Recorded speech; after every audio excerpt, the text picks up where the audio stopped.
Yes, I am back. Pleasure to have you back as well after the holiday weekend. Appreciate you tuning in, whether it's on your radio, online at extrasports1300.com, or through the Extra Sports 1300 app. We're all rested. We're all ready to go. Olympics, training camp just around the corner. We've almost made it through the dead period of the sports calendar.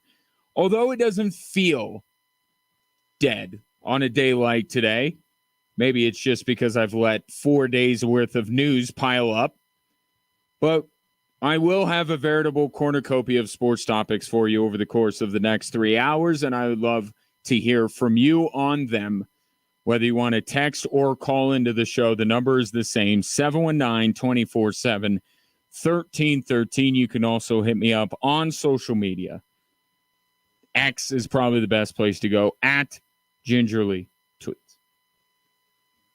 Now, it's kind of been a weird bit of a work schedule here recently because we were all working early last week, right? Trying to get ready for the long weekend, and Calvin Booth didn't seem like he was doing anything. And then we all go away for a holiday weekend, and that's when Calvin Booth decides to do something. He was spotted in Europe at a Vlatko Kanchar game,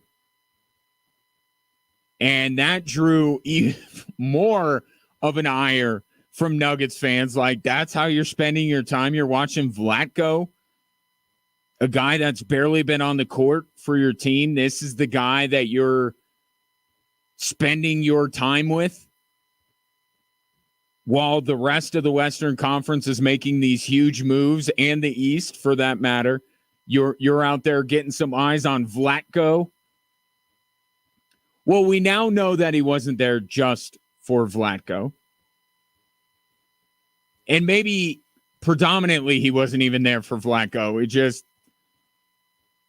He happened to be there for another reason, and, oh, hey, Vlatko Kanchar is playing. Might as well check him out while I'm there.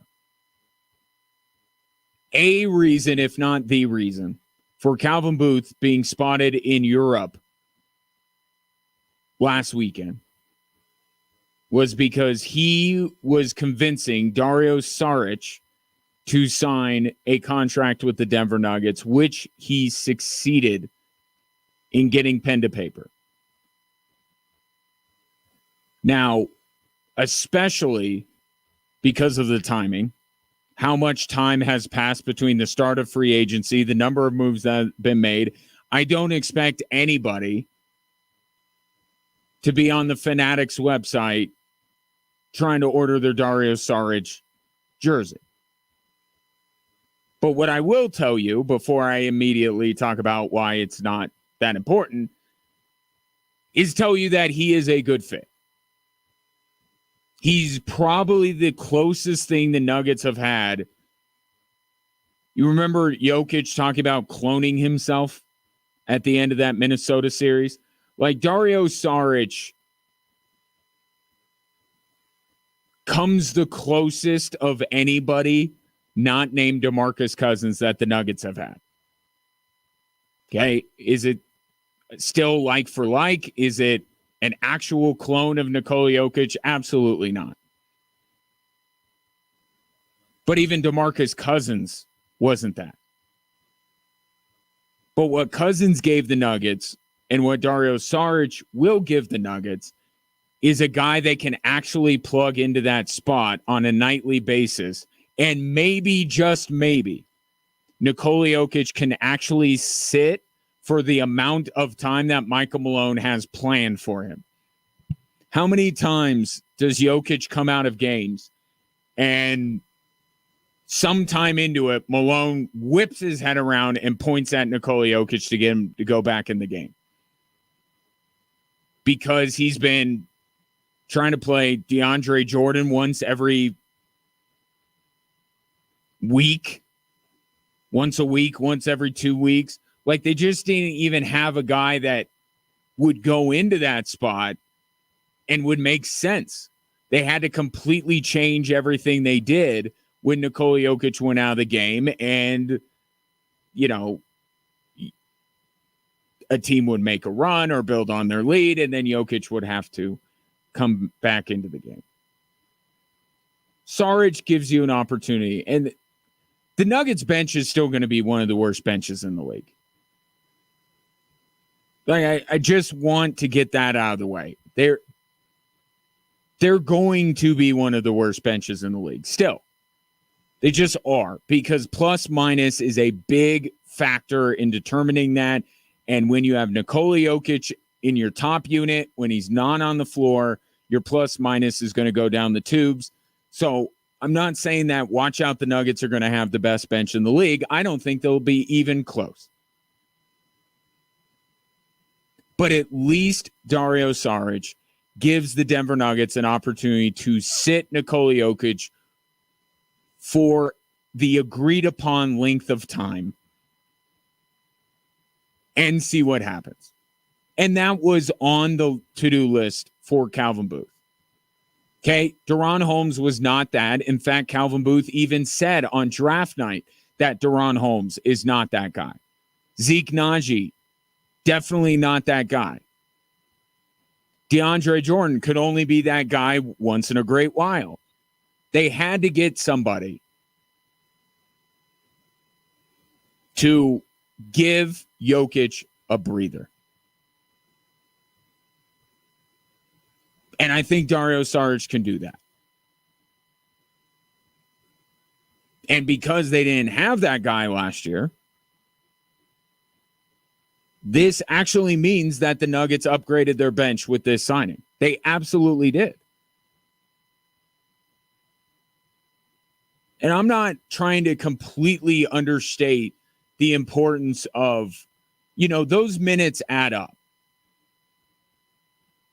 Right? The more Jokic has to have his resting time cut into because he has to get thrown back into a game because the Nuggets are going to lose without him, all that kind of stuff, they add up over time, right? And maybe you saw the byproduct of that in Game 7.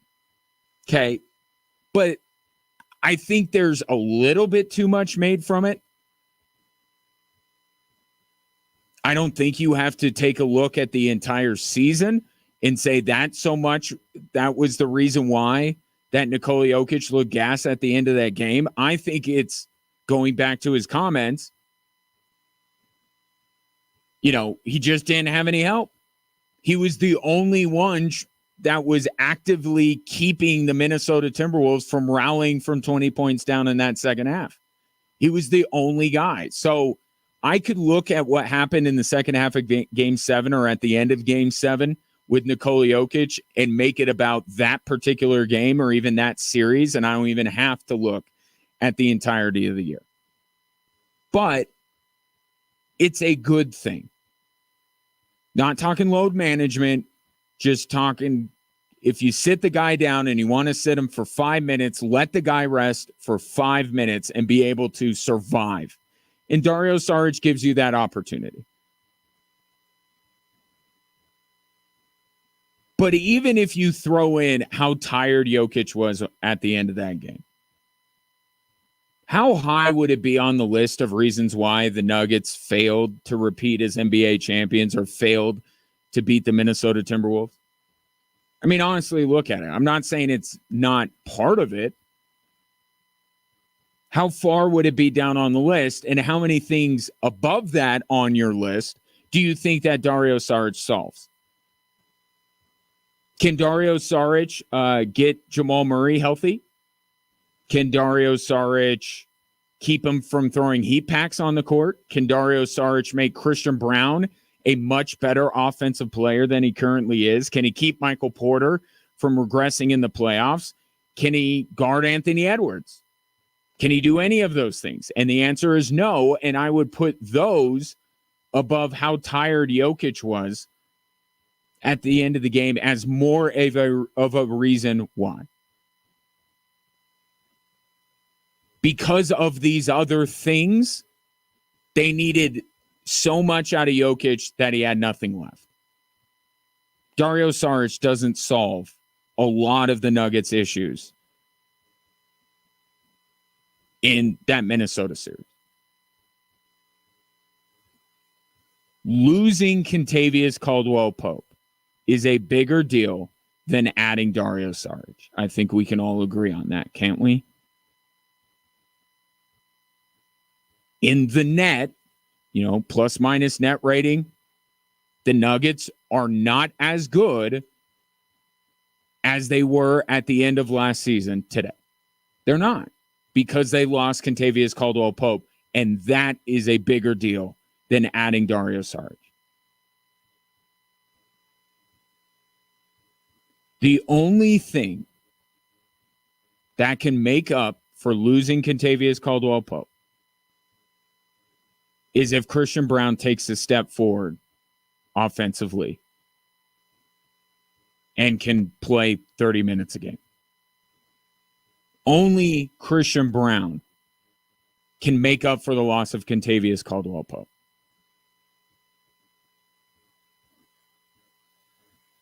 And that's why Saric, while a nice fit, addresses a need, not down on the signing whatsoever. Just saying how much confidence in the Denver Nuggets is restored by adding Dario Saric. It's not much.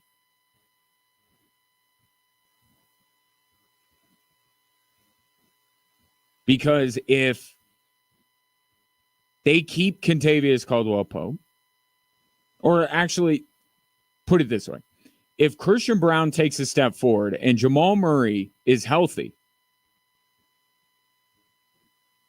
then I like the Nuggets' chances to win a title, even if they don't sign Dario Saric. And that doesn't go the other way around, right? If Jamal Murray is not healthy, in shape, whatever you want to call it, recovered from an injury in next year's playoffs, the Nuggets will not win a title. If Christian Braun doesn't take the step forward that Calvin Booth seems so certain that he will, the Nuggets will not win a title, and having Dario Saric will not change that. The main things, the most important things have to be viewed that way, with a little added weight. Murray, Brown, MPJ, all far, far more important than getting Jokic a few extra minutes of rest. And then after that, you could zoom out a little bit, bigger picture for the Nuggets moving forward. Maybe it's not on Nikola Jokic every single night to not only lift the Nuggets to victory, but also develop the young guys. Maybe Saric, with his skill set, can get Strother and Holmes good reps in game. Because they got to do things without Jokic on the floor, and then they graduate to being able to, like it's their reward. Right? You do things when Jokic is not on the floor, then one day you will be viewed, as Christian Braun is, as an adequate replacement for Aaron Gordon or Michael Porter Jr. or Jamal Murray, and then you get to play with Nikola Jokic. Maybe Dario Saric, with his skill set, allows these young guys to develop a little bit better than they were before, playing with either another young guy in Zeke Naji or DeAndre Jordan. Saric certainly checked some boxes, and it was something that Calvin Booth needed to do. But it's not going to matter at all. And I'll throw even the presumptive signing of Russell Westbrook in here. Adding those guys will make zero difference for the Denver Nuggets winning a title next year if Jamal Murray doesn't heed the warning or the advice of both Michael Malone and Calvin Booth, one of the few things those two gentlemen seem to agree on. And if Christian Braun isn't what Calvin Booth thinks he is, those two things have to happen.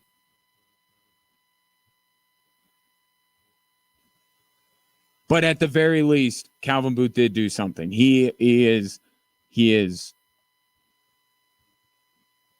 around. He's alive and kicking, and he is actually doing his job. So Dario Saric, the newest member of the Denver Nuggets. I'll take your thoughts, 719-247-1313. Saric was not the biggest acquisition that a Western Conference team made. To further my point over the weekend, that honor belongs to the Sacramento Kings. Talk about that and where the Nuggets and the Kings and every other team in the West lie in the pecking order after free agency about has come to a close. Coming up next, we'll shift to the Avs as an old interview. I mean, old like a few months ago interview that Valeri Nichushkin did about the incident in Seattle. That's next here on Extra Sports 1300.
The best pro rodeo cowboys and cowgirls from the U.S. and Canadian circuits, plus national champions from Mexico, are coming to Colorado Springs.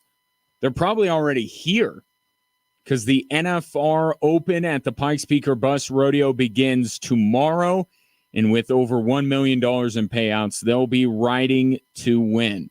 Get your tickets now, pikespeakorbust.org. An interview has resurfaced, and it's funny how these things happen. I think what goes on is people dig in the internet a little bit more than when there are more sports going on and there's just news being spoon-fed to us. That would be my guess of how this interview was unearthed, but the reason why it wasn't done by, anybody from the Gazette or the Denver Post, or it was done by a Russian YouTuber, and it was from April. The timing of this matters. It was in April, and Valeri Nichushkin discussed what happened in Seattle now 2 seasons ago.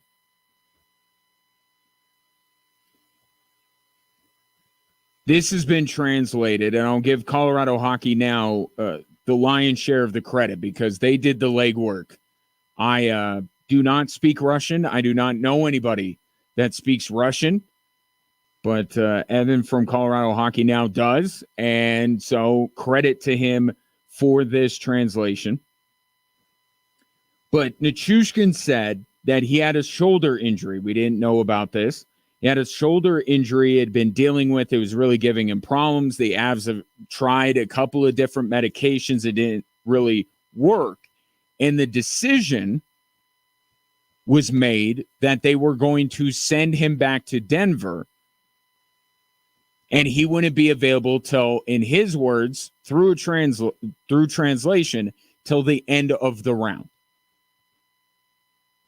Okay, so Nichushkin is asserting that there was already a plan to send him home. Okay, that's important point number one. They were already planning on doing that because of an injury. Point number two that he brings up is that while he regretted a decision to go out and hang out with his friends in Seattle the night before he was scheduled to fly back to Denver, and he regrets that decision, the girl that was found in his hotel room has nothing to do with him. So still asserting that woman didn't know him, he didn't know her, just some random person that ended up in his hotel room.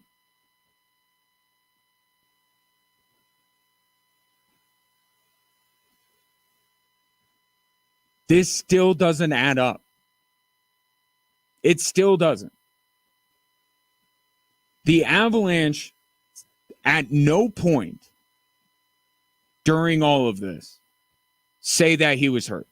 And I know NHL teams are super secretive when it comes to their injuries. They at least acknowledge that there is health related.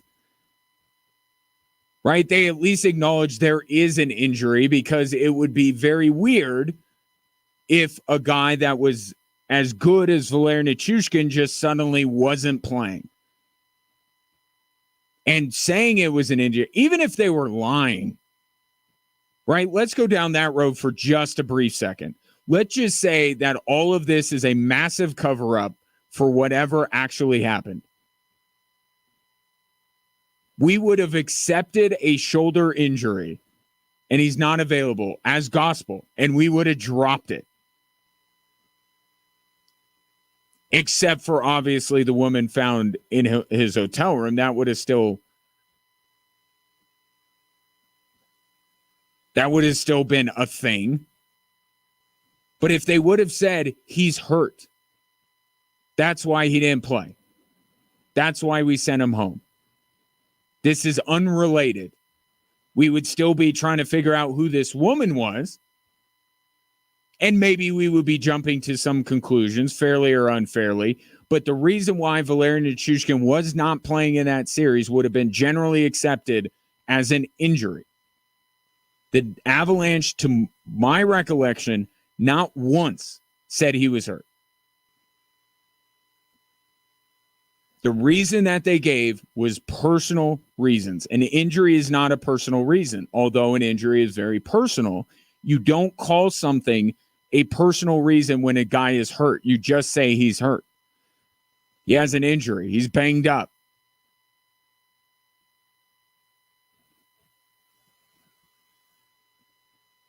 So, could the initial reason have been an injury and they were already going to send him back to Denver? Yes, that is possible. But they never said that.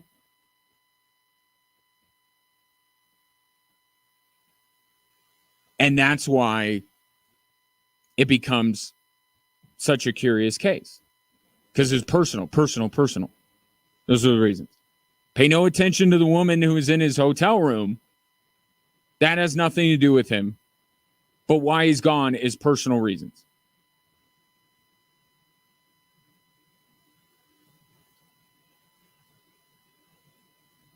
And also, by the way,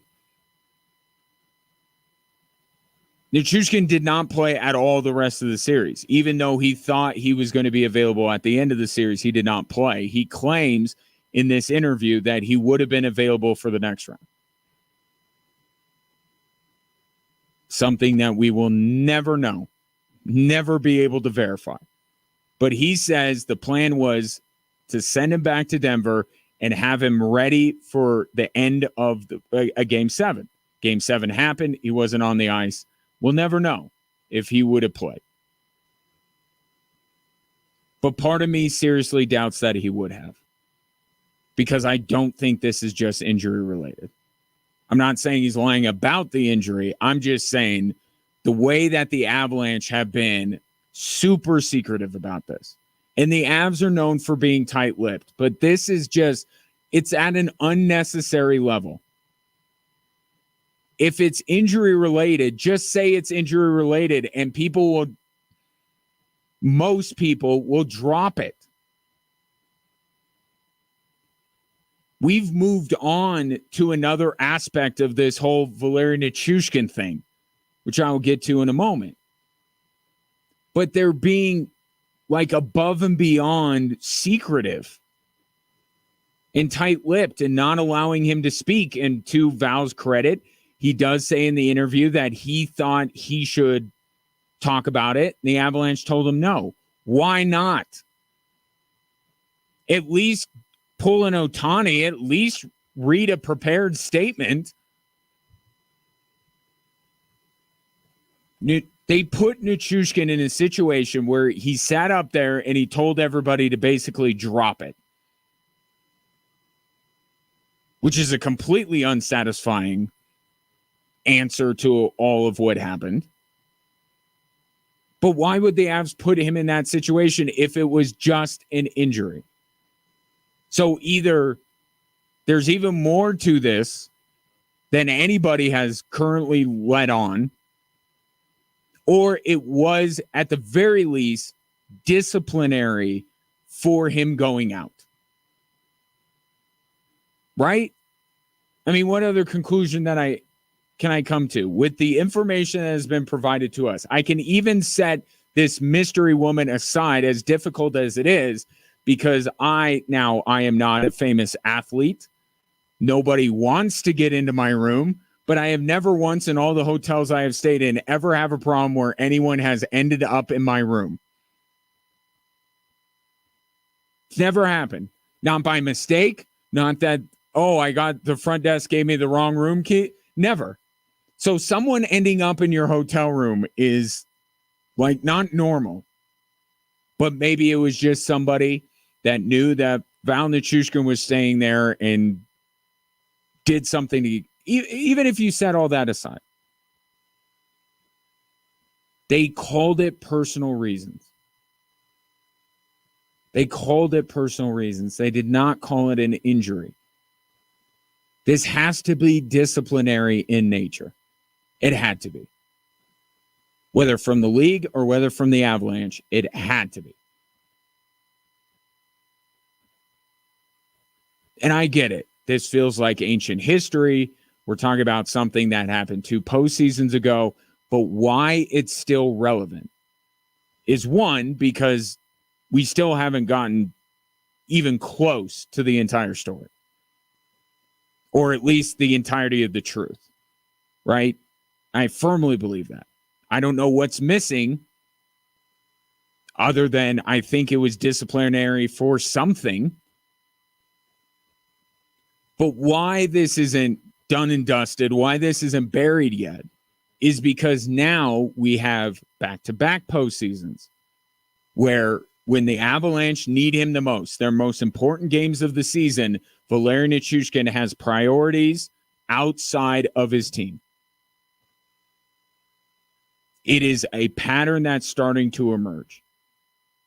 Okay? He admits on this interview that the night before he was scheduled to fly back to Denver, even though he was essentially off the clock because he wasn't going to play the next night, he still chose to go out with his friends. Not a great look. Not a crime, but not a great look. Right? Be in solidarity with your team. Right? They're not going out, like going out. Maybe they're, walking around downtown Seattle for a little bit, but you get what I'm saying. Don't go out partying. Nobody else is partying. You should feel some responsibility, even though you would be unable to play, to say, you know what? This is a business trip, and my guys are locked in. You know what? I'm going to stay in the hotel. I'm not going to go hang out with my friends. And he pointed that out, and I give him credit for recognizing that that was probably the wrong decision. And then you have this. And I'm not saying that all of his priorities outside the team are not important. I would say going out with your friends, not important.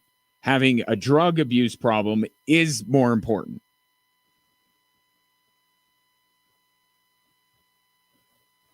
But this is a pattern that is starting to emerge of a guy that when the Avalanche could use him, when he has a chance to kind of stand up for his team, be a part of his team, he hasn't done it for 2 consecutive seasons. That's why what did or did not happen in Seattle is relevant. Because in a big way, it happened again. I mean, it happened again.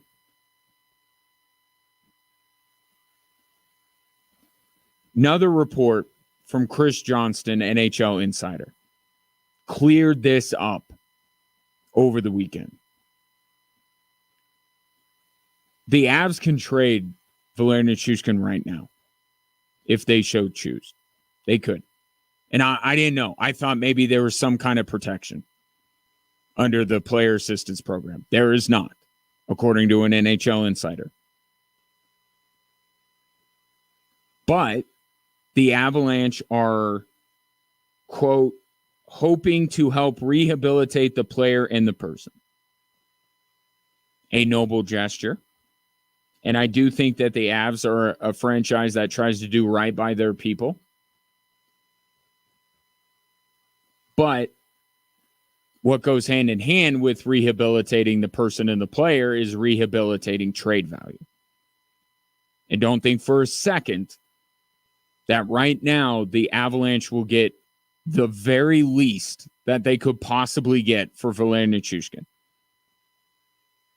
Whatever that is, if it's nothing, if it's a 7th round pick, expiring, whatever it is, they would get the least amount right now because the feeling is, oh, they got to get rid of him. and GMs will be opportunistic. So don't think for a second that's not part of this. But the tightrope that Chris McFarland is walking is it will get to a certain point where you can actually move him. And then if you hang on to him, then you can't.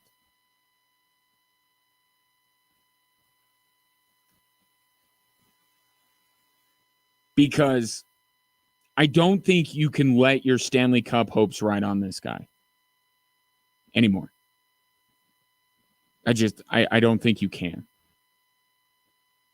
And I don't think you should put your team through that. To gear up for another postseason run with Valerian Nichushkin in your locker room, worrying, wondering whether he's going to be available for a crucial game 6 or 7. I don't think you could put your team through that. But I think there is a point sometime around maybe the beginning of the season where maybe somebody looks at the roster and goes, we could really use another winger. Everything we hear out of the assistance program or Colorado is that he's doing well. We're still not going to give them much, but we'll bet on the talent that is Valerian Nichushkin. It's a needle that you're threading here. He has no trade value right now, but also I don't think you can bring him into that locker room in November and just say to your team, well, we're going to trade him.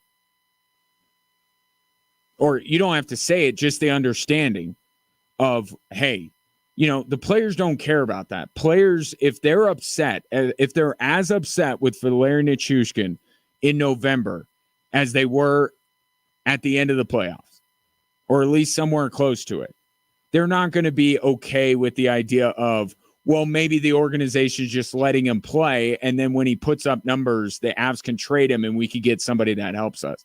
Players aren't going to think that way.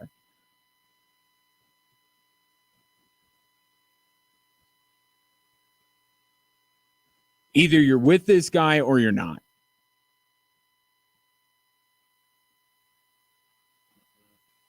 Right? To me, if you're the Avalanche, you have to make the decision, and you talk to your leadership group. You talk to every player on that roster. You talk to Jared Bednar. You talk to the other coaches if you're Chris McFarland. And you let it inform your decision. But you're either with them or you're not. And if you're not, you can't let him walk back into that locker room in November.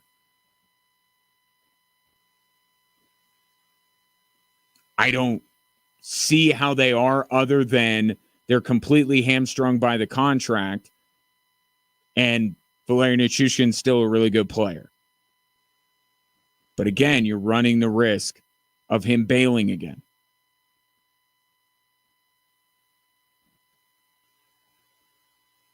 I'm still of the mind that I don't know how Valerian Nichushkin plays for the Avs again.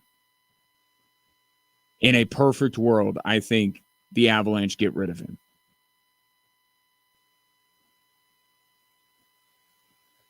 But if you bring him back into that locker room in November, you're in the whole way, right? Was that in for a penny, in for a pound type of thing? If you bring him back into the locker room, then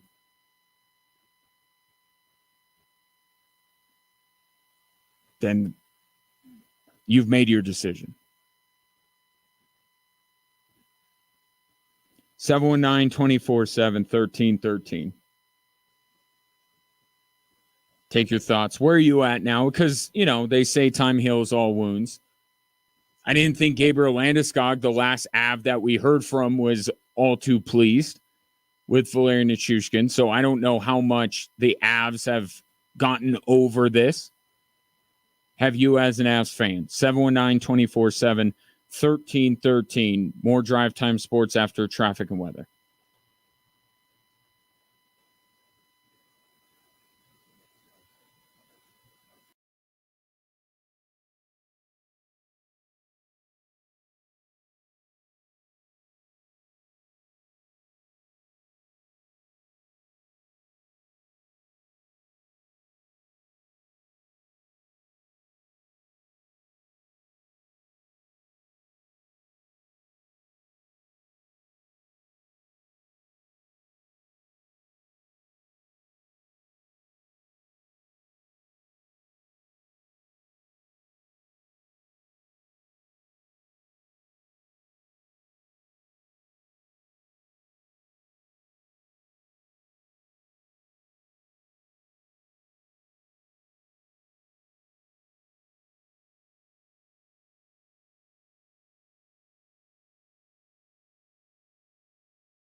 Mark the date down. Mark today's date down. You're going to want to do it. It's Monday, July 8th, 2024. The year is important, too. Here's the reason why. Today is the day that the Rockies won the Nolan Arenado trade. Today's that day. Actually, yesterday was that day. Sorry. So, July 7th, 2024. Because Nolan Arenado of the St. Louis Cardinals did not make the All-Star team. And current Rockies third baseman Ryan McMahon did. It's called chess, not checkers, people. The Rockies are playing chess. They knew that by offloading Nolan Arenado's contract and getting virtually nothing back in return, that one day, one Olympic cycle into the future, they will be declared the winner of the Nolan Arenado trade. Not because of what they got, but because Nolan Arenado would not make an all-star game that the Rockies' current third baseman, Ryan McMahon, did. So, take that, Cardinal fans.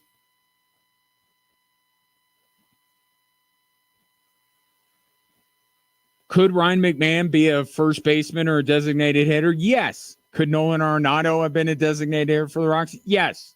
Could they have coexisted on the same team? Absolutely. But that is beyond the point. If we can hold up a Rockies dub, we will hold up a Rockies dub. Ryan McMahon has been chosen to represent the Rockies in the National League in the All-Star game. And I know what you're thinking because I thought it immediately too. Yes, everybody gets one. How's this for a development? The Rockies actually deserve to have an all-star.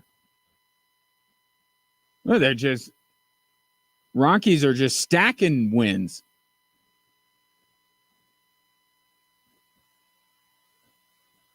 Not only was Ryan McMahon more deserving than Nolan Arenado, he was more deserving than any National League third baseman not named Alec Boehm, one of 7 Philadelphia Phillies that got chosen for the game. Ryan McMahon actually has numbers that warrant his selection into the All-Star game. So this is not a token, everybody gets an all-star, like the Rockies. The Rockies have worn out that, have they not? They have maximized that for years. The fact that everyone gets one all-star. They actually have a player that is a legitimate all-star. So, a real congratulations go to Ryan McMahon. It's not that he's the tallest toddler or, somebody has to go. He deserves it. 272, 14 bombs, 45 RBIs. Yeah, put his numbers against anybody. Chapman, Arenado, Machado, Riley.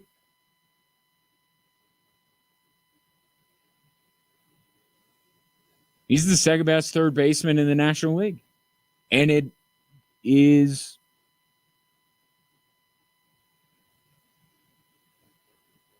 warms your heart. Now, if the Rockies could just get deserving all-stars at literally any other position besides third base, that would be, that's the next step in the progress. Progress is slow at 20th and Blake. It is. But Ryan McMahon absolutely deserves to be an all-star, and he will be an all-star. So if you're a Rockies fan, you don't have to feel shame. He deserved it. You know who also deserved it? Paul Skeens. It was not a foregone conclusion that Paul Skeens would make the All-Star team. It was not. In a world where Caitlin Clark can be left off the Olympic roster, Paul Skeens could absolutely be left off of the National League All-Star team. He could have. I'm glad that he's not, because I think he is deserving, even if he got a bit of a late start, which should also make it more impressive that he's an all-star, because in the shorter amount of time, he has risen to become arguably the best pitcher in the National League.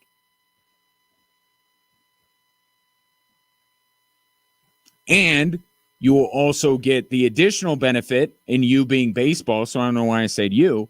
Baseball will get the additional benefit of people tuning in to see Paul Skeens, because he is one of just a scant few baseball players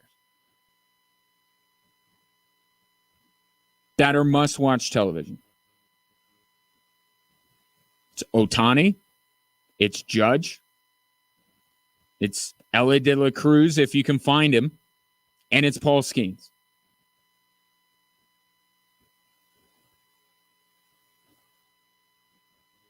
So, and it's historical what Paul Skeens has done.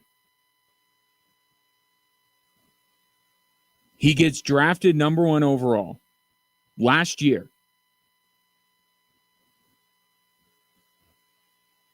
A year later, he's an all-star.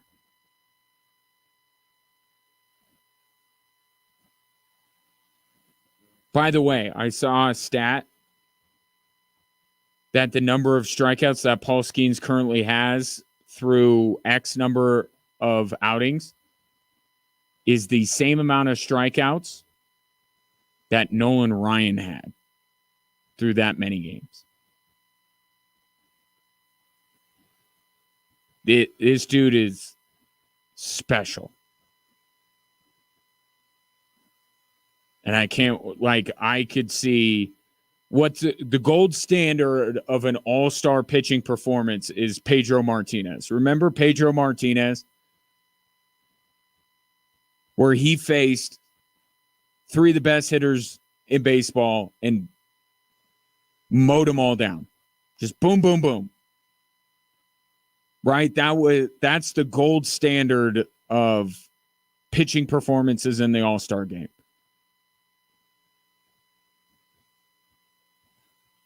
Would love to see Paul Skeens face, Aaron Judge, Gunnar Henderson.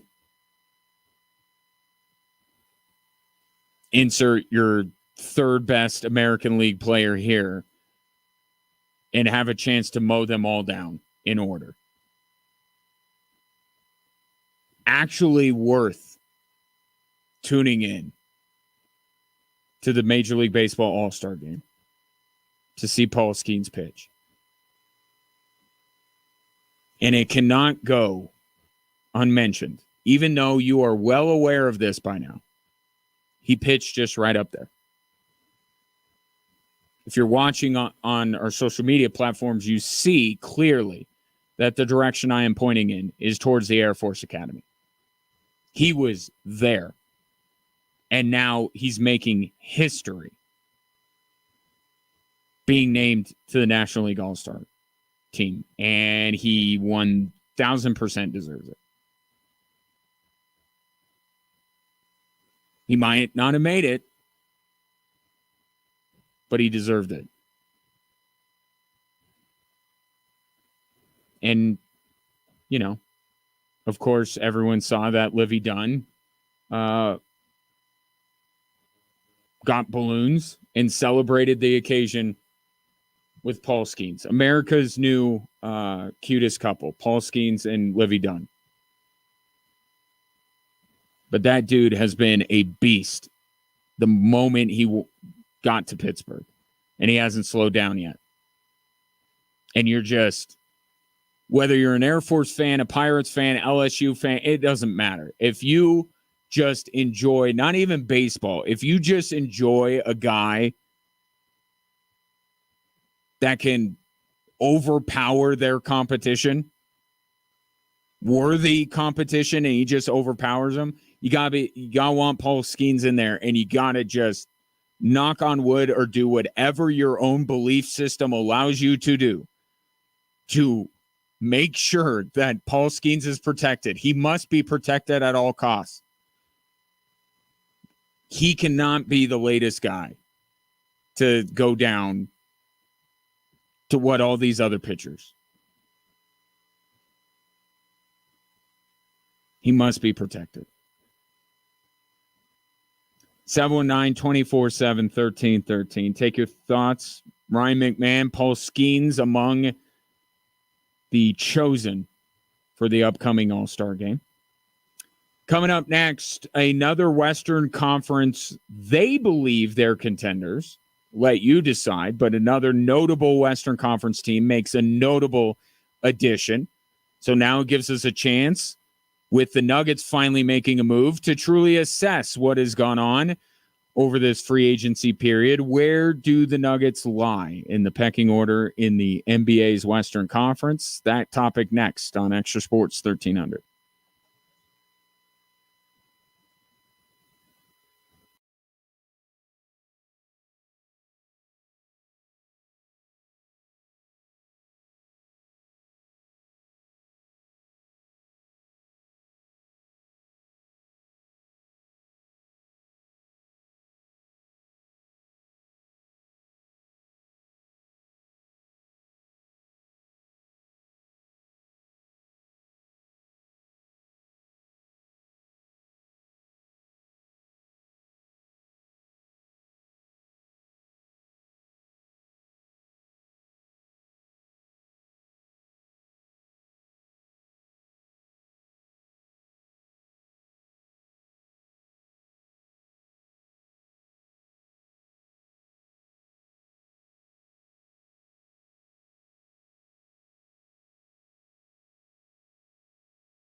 Drive Time Sports, Monday after the 4th of July holiday. Hope yours was just terrific.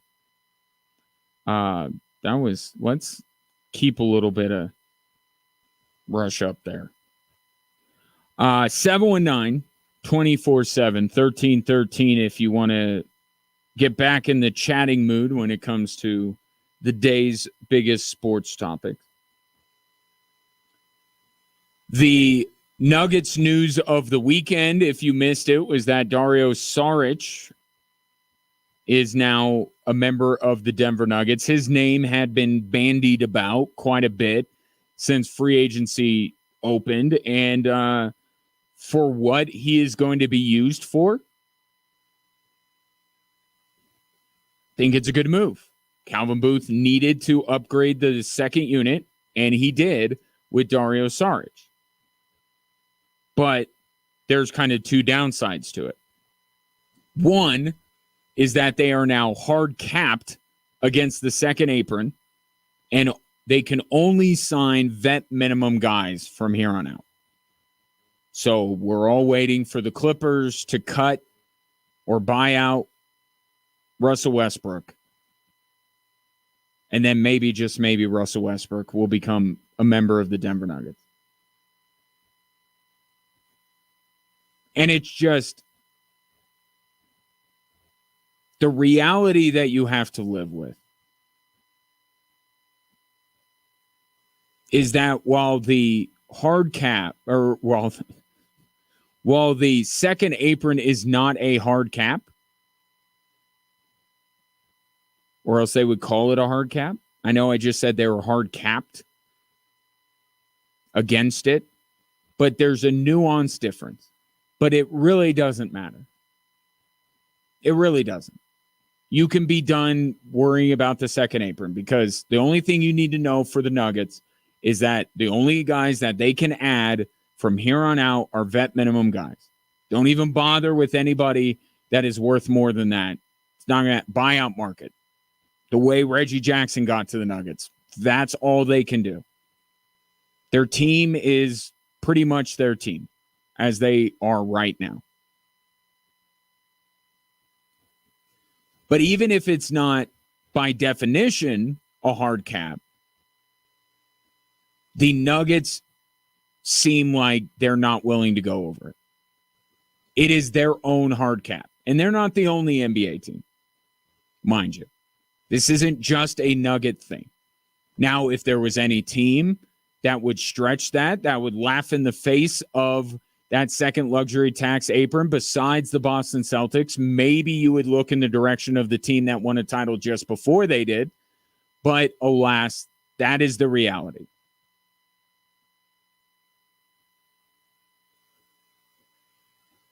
And to me, that is coming from on high. I don't think Michael Malone worries that much about cap flexibility and luxury tax bills. I don't even think Calvin Booth cares a ton. I'm sure he would like the ability to maneuver and make more deals, although given how little he's done since free agency is open, maybe he doesn't. Maybe he just wants to draft these guys.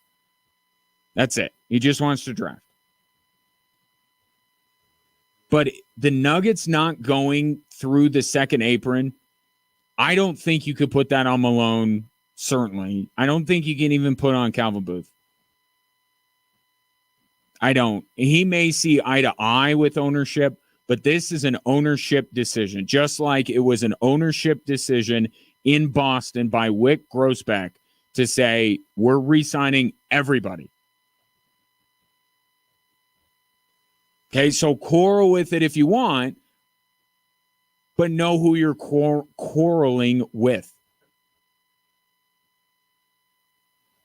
This is the Kroenke family. Okay, they may have some agreement down the ladder, but this is them saying, we are not spending above it. So that is the reality the Nuggets find themselves in. This was their one move with real money behind it, is adding Dario Saric. And if they are in another situation, say Aaron Gordon opts out of his player option, which is next year after this season is over, I don't expect this team to spend above the second apron to retain him. But those are tomorrow's problems. Aaron Gordon is a full-fledged member of the Denver Nuggets right now, So let's look at the Denver Nuggets right now. Because there was another move that was made over the weekend that is intriguing. And that is that DeMar DeRozan has finally found a home with the Sacramento Kings. And I like the DeMar DeRozan deal. Certainly, it's more consequential than the Nuggets landing Dario Saric. So the Kings won in that regard. And I do think DeRozan helps bring this team back a little bit, because after being one of the biggest stories in the NBA 2 years ago, they were kind of an afterthought last year, other than them constantly yelling, "Light the beam" at you. Other than that, the Kings were largely irrelevant, really an afterthought. And now you added DeMar DeRozan, and the Kings are back in the conversation. But to what degree? The way I group teams in the Western Conference, if you're doing a tier list, the S tier would be OKC, Minnesota, Dallas, Denver. And that is it. No other team in the West. No other team in the West is on the level of those four teams.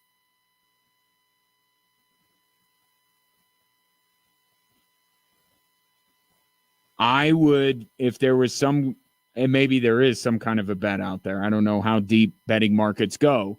If I could bet on those four or the field in the West, I would bet on those four teams. I do not foresee the Western Conference champion being anybody other than Denver, OKC, Minnesota, or Dallas. I don't think that's a particularly hot take. And in fact, Vegas largely agrees with me, because you see those four teams and then a precipitous drop-off from Dallas, who has the current fourth best odds, and the Lakers, who have the fifth. I would be so bold as to say right now on July 8th that the Western Conference champion will be one of those four teams. Now, there is a kind of two groups that branch off of that, right? None of these teams are better than those four, but there's one group that are kind of like, they're interesting, and maybe, and certainly their arrow is pointed up, but just don't really seem to be quite there yet. And that would be Sacramento, that would be New Orleans, and that would be Memphis. Right? I do think all three of those teams have a chance to make a little bit of noise. And I think that they are all trending upward. But none of those three teams are as good as the four I just mentioned. And then we have this other group, which you could call like the Y tier, as in, why do we keep talking about them? Lakers, Suns, Warriors. We know why we talk about all of them. We will continue to talk about all of them. We all understand it. It's fine, but they are. So if you're going to pick a dark horse, it's got to come out of one of those two groups. You're going to bet on KD, you're going to bet on Steph, you're going to bet on LeBron. Or are you going to look at these more well-constructed teams that don't have necessarily a player of LeBron, KD, or Steph's ilk? With New Orleans, Memphis, and Sacramento. Clippers, we're putting them to, I know they have Kawhi. Maybe they go in the Suns, Lakers, Warriors. I think they're worse for losing Paul George. I don't think they replaced him. I think they've made a ton of mistakes in free agency, I think. And yeah, they're just an afterthought. But those are the groups. And looking at it right now, I would have a hard time with the understanding that the Nuggets are still, we don't have to be completely doom and gloom. The Nuggets are still a team that you could absolutely see representing the Western Conference in the NBA Finals. They still are. But given what they have lost and how little they have gained, I would not be comfortable at this moment putting them any higher than third.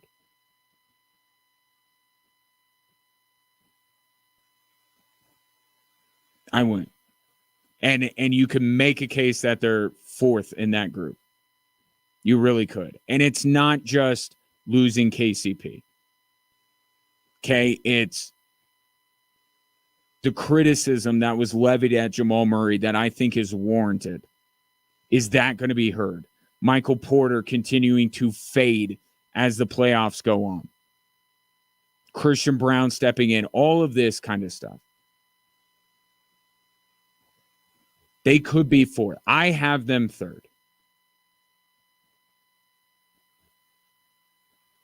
Because I do at least think some of those things will be okay. I don't think all of them will, and I think it's probably why I wouldn't expect the Denver Nuggets to win a title this upcoming season. But they still have the best player in the world. Still have Aaron Gordon. Nothing's wrong with Aaron Gordon. And they get a couple of these other things, then get a couple of these other things right, and they could be. I mean, if Christian Brown takes the leap that Calvin Booth thinks he will, and Jamal Murray's right, and maybe playing with his national team gives him a look at what it takes to be an elite player year in and year out, to be one of the best players in the world. You know, Carmelo Anthony, remember what happened with him? He was a little immature, just in the sense of, you know, his profession, right? He was still a very talented player. He was still getting the Nuggets to the postseason and everything, but he was a little immature. His was more off the court, who he's hanging out with. But remember, he went to Team USA, and he came back, and he was just, it was different. And it's playing for your country. I think it's playing with the best players in the world and understanding when you hear them speak about what they do in order to be at their best. And you're like, whoa, I'm not doing nearly what these guys are doing. Or maybe there's some realization that maybe you're not as high in the pecking order as you think you are. So I hope playing with Canada benefits Jamal Murray in that way. That he comes back and he's like, all right, I want to be available year in and year out. I want to play a ton of games. And I don't want to ever have a series like what happened against Minnesota happen again.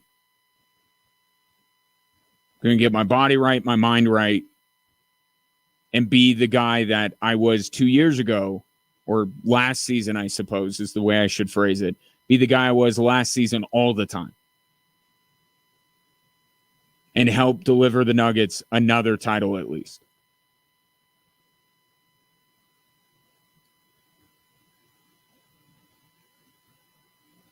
But I would have Oklahoma City and Minnesota above the Denver Nuggets right now.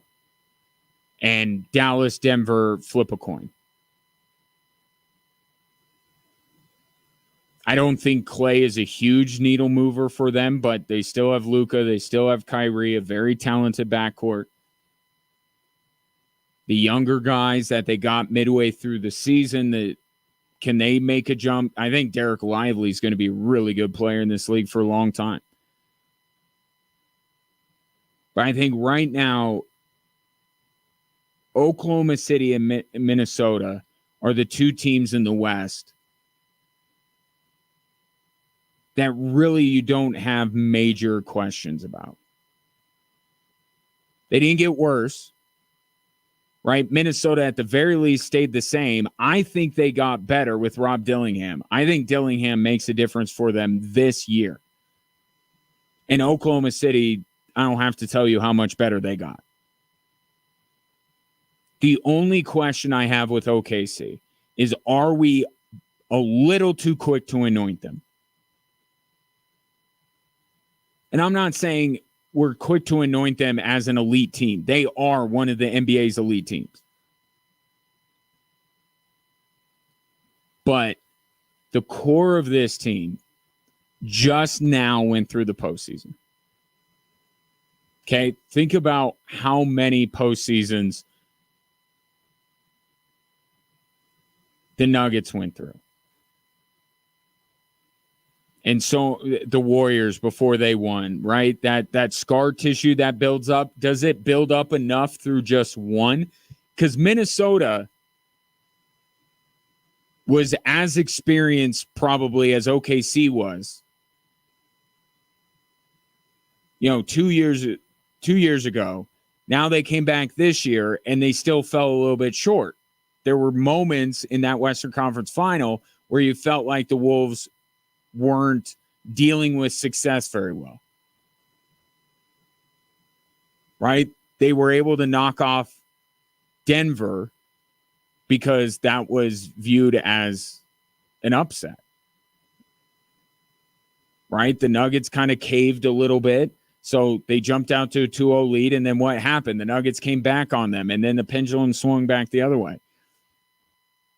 Is Oklahoma City ready to deal with success, ready to deal with going into the year, they're most people's pick to come out of the West? It's not the ultimate target on their back like the Nuggets had, but it's a target. They're not sneaking up on anybody. And did they learn enough from last year's playoffs to be ready to take that big jump? Because they're jumping a couple rungs on the ladder here from where they finished.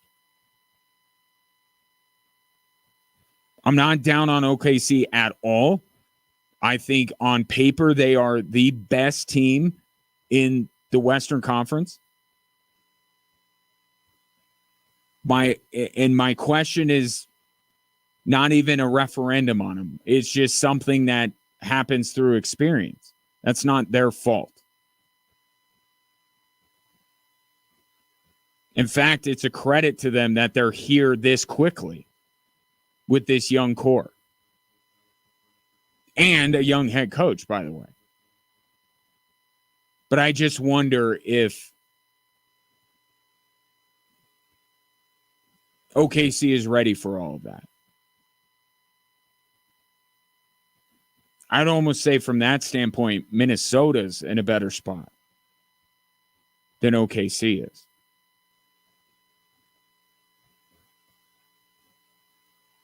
But you can't find that out. On paper, Oklahoma City is the best team in the West.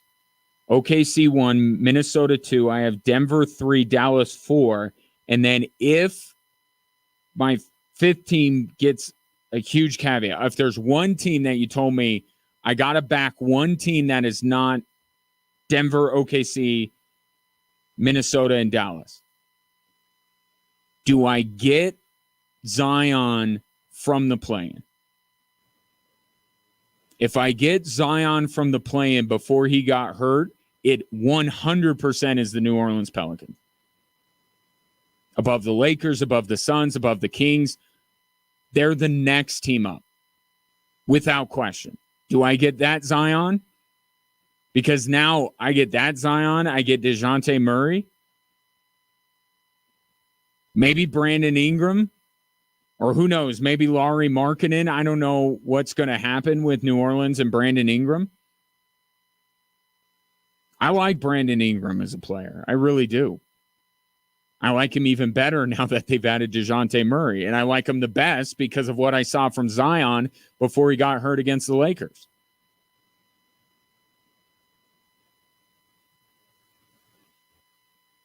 So if I had to pick one out of the rest of the West, it would be New Orleans. If I don't get that Zion, because either he's hurt or for whatever reason, then there's a slew of teams. Then it's a pick 'em. Then I Sacramento, it might be the Lakers after that. Honestly, doesn't mean they're close, but maybe they are that next best team. Again, Zion is, well, and even Memphis could be there. But I'm assuming that Zion has turned a corner in his career. If he's on the floor for this New Orleans team, I think they're next up after OKC, Minnesota, Denver, and Dallas. And who knows? Maybe they clip one of those 4 teams above them. 719-247-1313. Take your thoughts now that we can include everyone in the West as having done something in free agency. Or no, Memphis. Memphis still hasn't. So, but Denver has, and that's when we move, is when Denver does something. 719-247-1313. Coming up next, I've been thinking about this over the last couple of days because it is filling the void between the end of free agency and training camp in the NFL. It's been some like early mock drafts. So my question is, what does Bo Nix have to do this upcoming season to make you not want Shedeur Sanders? Give you my thoughts on that next here on Extra Sports 1300.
Getting to the text line from the 719, West is wide open in the NBA, but I really think the Celtics are going to pull a Warriors and get 2 or 3 more and go to the finals for a while. I think that they will get more bites at the apple. I don't think the Celtics are going to become a dynasty. I don't.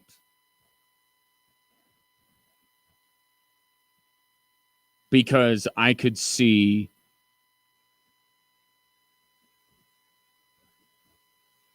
a team in the West. I mean, especially look at a Minnesota. And here's the thing about Minnesota, folks. Anthony Edwards is going to get better. He's going to get better. I look at Minnesota.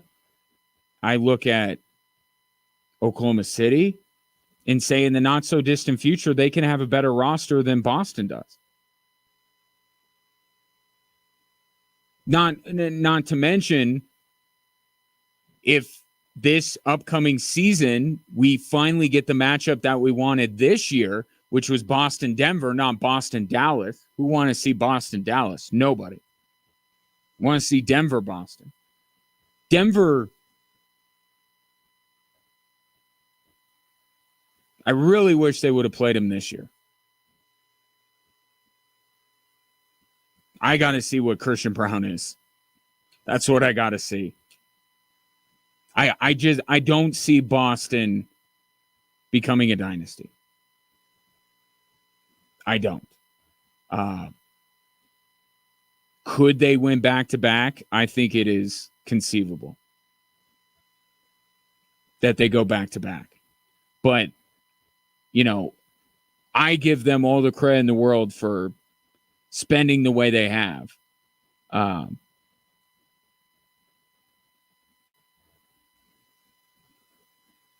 But,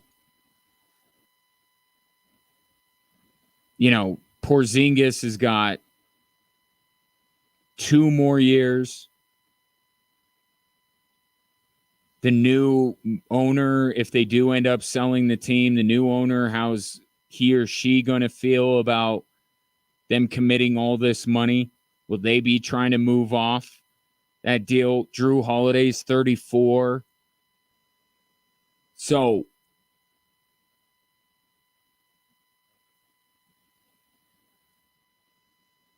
I would say that if Boston's going to win multiple, they better win this year. They better go back-to-back. And I think that's part of the thinking here. Run it back. None of these guys are aging 1 year to the next.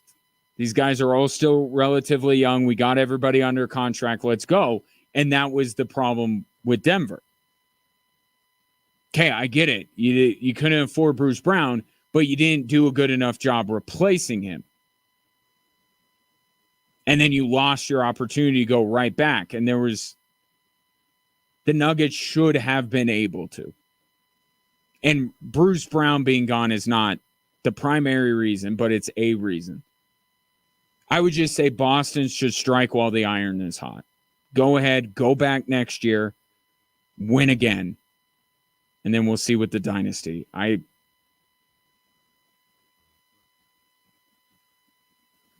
I don't know that we will call the Celtics a dynasty. But they could go back-to-back. Why not? And then they got all these guys under contract. They're going to have a few bites at the apple. And we'll see. But you're right. The West is completely just wide open. Wide open. Which is not the good thing for Denver that maybe some people might think it is. Because it shouldn't be wide open. Right? It really shouldn't be. It should be Denver and everybody else.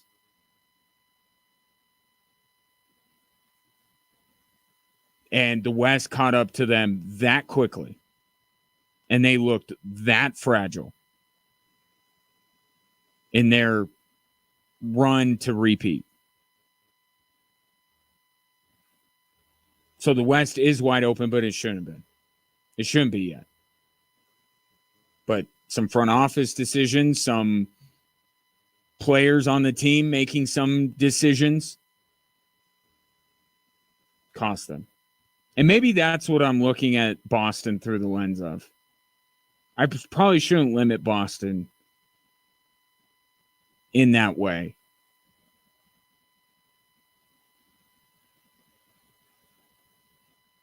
Maybe I'm letting what happened to the Nuggets. Maybe I'm starting to buy into Draymond calling the new second apron a dynasty killer.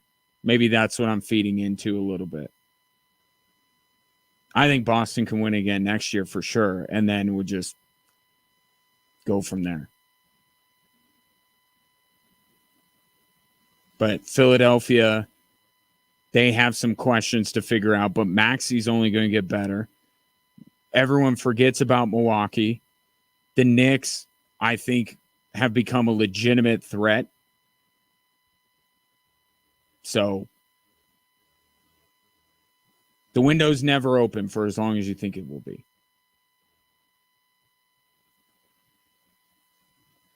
Find out. But the West is going to be a lot of fun. This year I could see Boston and somebody. But Boston's not going to be at the top of the East for long because these other teams are making moves and getting better, which is what you want to see, right? East for how long was absolutely garbage. And now you have still not nearly what the West is, but there are some teams that are making it not so shallow of a talent pool in the East. 719-247-1313.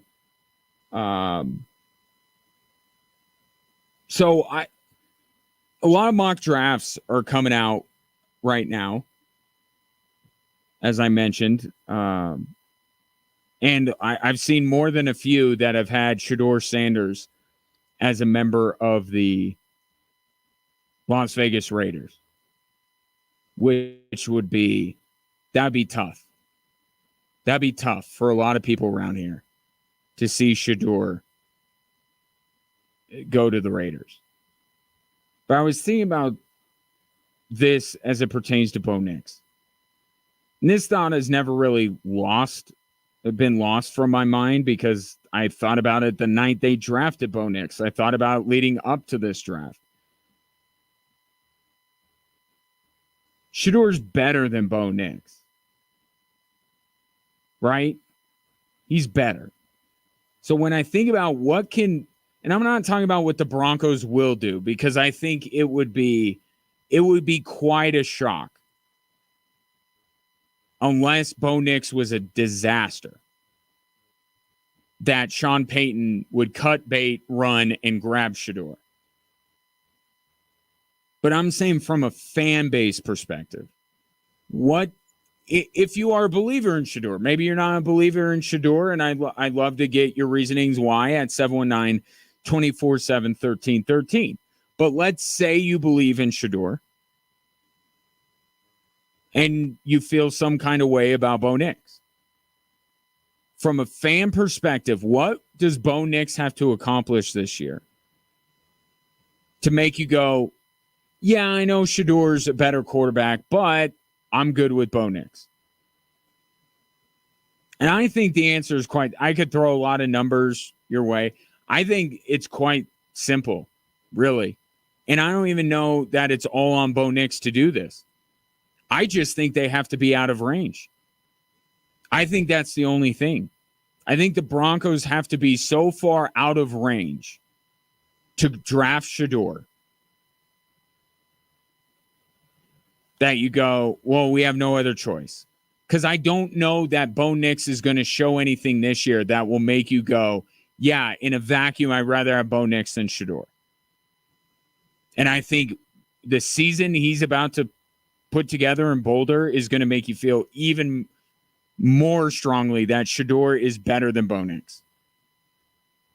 Okay, but there are some years, like Well, like this year, for instance, Caleb Williams was never going to happen. You can't even have an intelligent conversation about the idea that the Denver Broncos were going to draft Caleb Williams because they had no shot at him. They had no draft capital to move up. They were too far back in the draft. They weren't getting Caleb. So I spent very little time talking about Caleb Williams with the Denver Broncos. It wasn't worth the time. I think it has to be kind of that way with Shedeur. And considering Tennessee's probably going to be bad and Raiders are probably not going to be good, those are two teams that could absolutely use him immediately, that the Broncos would have to jump over or make a trade with. But I think the Broncos got to be, I think, what they were last year, just as a kind of a starting point. I think the only way, as we get ready to watch both Shedeur and Bo Nix, here's the other thing. We'll get Shedeur on Saturdays, and then on Sundays we'll get Bo Nix. We'll get them essentially back to back, and you'll be watching the next number one pick in the NFL draft before the Broncos' next best hope to find a franchise quarterback. You will be inundated with information and highlights and games from both of them.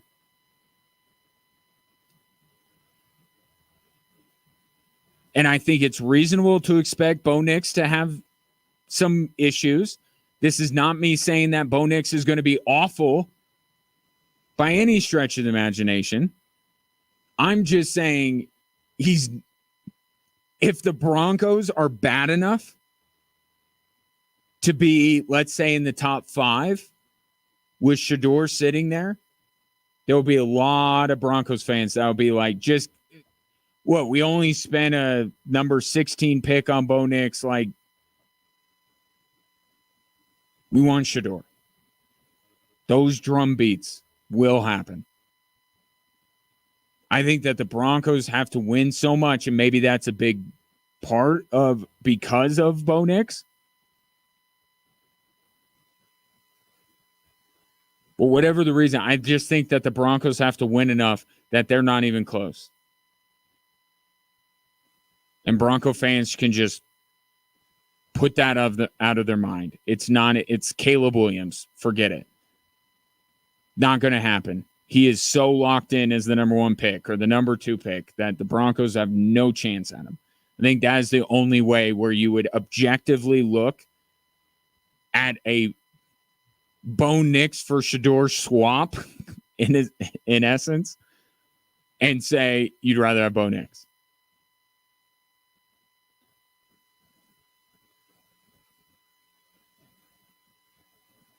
But Sean Payton's planning on winning a lot of games. That's what he says. But I think they just got to be so far out of the realm of possibility that they could move up or be in a position to draft Shedeur. And you just go, yeah, well, Bo Nix was fine. 719-247-1313. Take your thoughts. Coming up next, everybody's, and I understand why everybody's talking about LeBron and how the Lakers struck out in free agency. I don't think enough people are talking about another generational superstar whose team doesn't seem to be doing a lot for him. Talking about that next on Extra Sports 1300.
So Bronny didn't have the best introduction into the NBA, albeit summer league. 4 points, struggled shooting, sat out the next game because of swollen knee.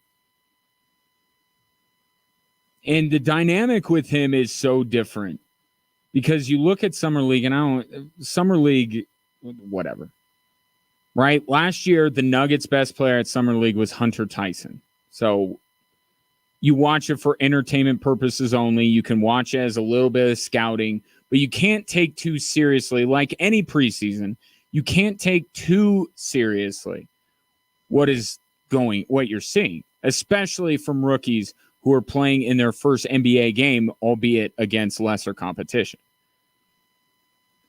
But if almost any other draft prospect has a bad game in NBA Summer League, it's either you don't really much care about it because it's not someone you think is going to succeed anyway and has not been drawing your attention to begin with, or you say, well, give him some time. In college, he was a really good player. Bronny has two things working against him. One, he doesn't have a college body of work where you go, it's all right, he'll get over this. We don't know whether he will or not. We don't know if that was an accurate representation of the first step of Bronny James's NBA career. We don't know because there isn't enough to go on from his college career. But you can't ignore him because he's such a massive story. And so many people are going to look at Bronny and have looked at Bronny and went, see, told you. Who else do we do that to the Summer League? Nobody. We don't do that to anybody, not with a straight face. We don't even judge rookie basketball players. Do we judge Wemby and say he's going to be a bust after his first game? No. We don't do that with straight faces. But with Bronny, people will do it. It will be their ammunition. You say, see, 4 points, he struggled. He's not even playing the next game.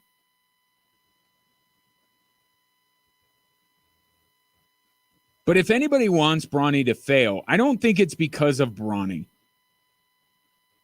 I think it's his dad. That Bronny failing would be a referendum on his dad, and that's what people are lined up for. Right? See, you made the Lakers do this. You touted him, and then he's a scrub. I don't think it's actually towards Bronny at all. He gets kind of caught in the crossfire a little bit. But I think the people that want him to fail are anti-Laker or anti-LeBron. I think if you listen to Bronny for more than 30 seconds, you're like, this kid, he's a good kid. You know, his work ethic has never been called into question. Like, just the only criticism you have is he's not good enough. But you don't root for him to fail unless you're against the team that drafted him or the man who runs that organization. But something important that LeBron, who spoke to Dave McMenamin at USA Basketball training camp, wanted to let everybody know about his son.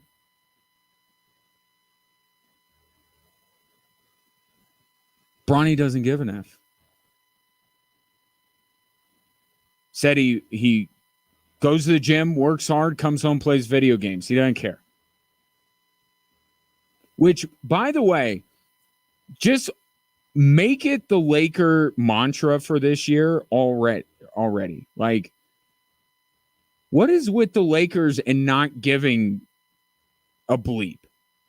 JJ Redick said it. Now LeBron's saying it about Bronny.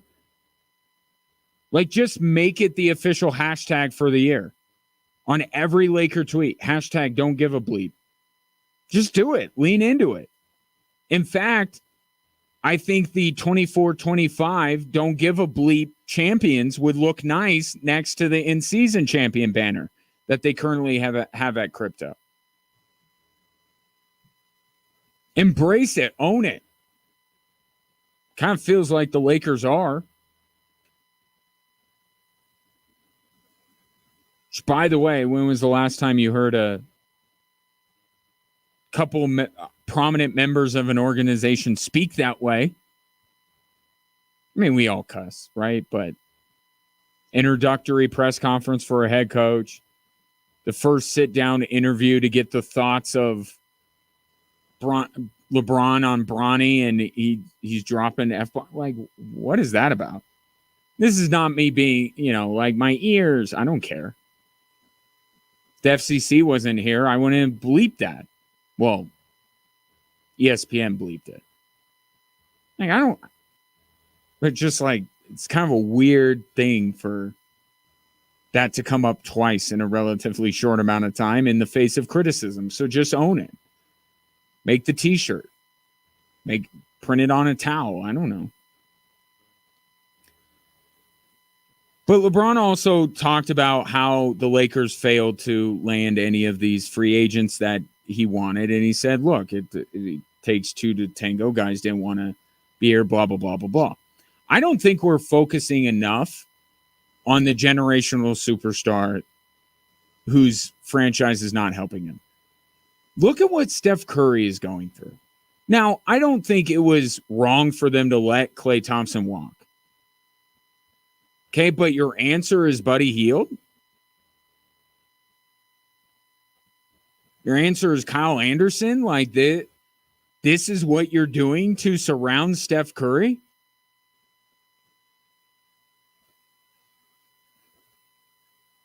And by the way, I think there are a lot of guys that would love to play with Steph Curry. Paul George on his podcast said that he wanted to go to Golden State, which is unlike all of these prize Lakers free agents who all said they didn't want to go, including Klay Thompson, who was offered more money by the Lakers. Turn that down. Paul George said he wanted to go to the Warriors, but the sign and trade fell through. You want to talk about a generational superstars last few years in the league being wasted? Look at Golden State. Don't look at the Lakers. Like, part of it is LeBron's own doing. Steph Curry's doing nothing but being great. And the Warriors are signing Draymond to a $100 million contract and signing Jordan Poole and bringing in Andrew Wiggins and letting Klay Thompson walk and bringing in Buddy Hield and treating Jonathan Kuminga like he's the second coming, and yet nobody sees it yet. I think we're spending way too much time talking about how the Lakers struck out in free agency and not talking nearly enough about what Golden State has done.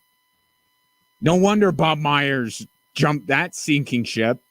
He's like, I'm not going to be responsible. I can't get this team rebuilt.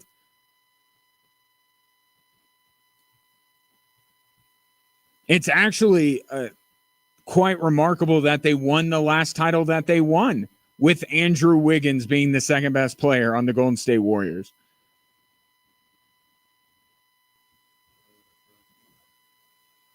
Get LeBron some help. Forget that. Get Steph some help. Steph doesn't have any player nearly as good as at least Anthony Davis.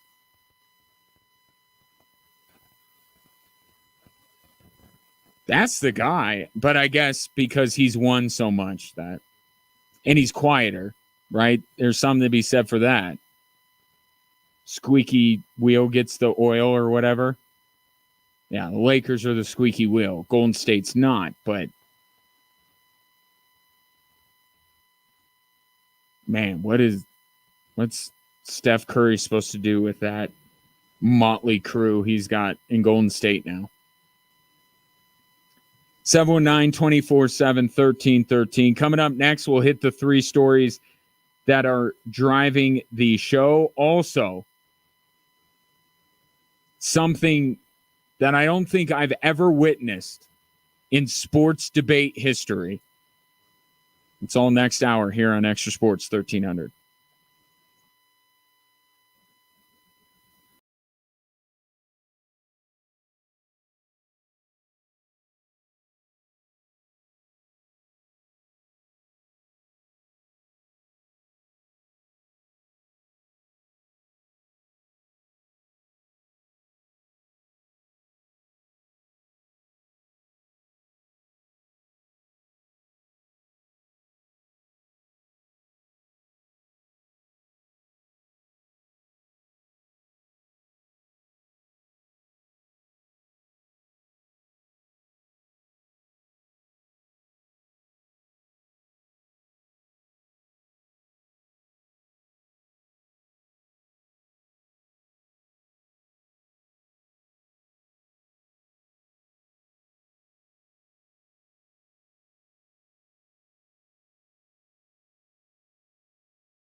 Back at it again on a Monday, Drive Time Sports. Hopefully you had just the best 4th of July weekend. And hopefully your first day back at work went swimmingly. If you'd like to chat, I'm here for you. 719-247-1313. That is the text and the phone line. Or you can reach out on social media, as Richie did, at Gingerly Tweets. I didn't think I was being that controversial by saying that Shador's going to be one of the top picks in the NFL draft this year. Apparently I was. I will address Richie and others' thoughts on that coming up in a little bit. Plus, something that I've never seen in my years of debating sports. But first, here are the 3 stories that are driving the show.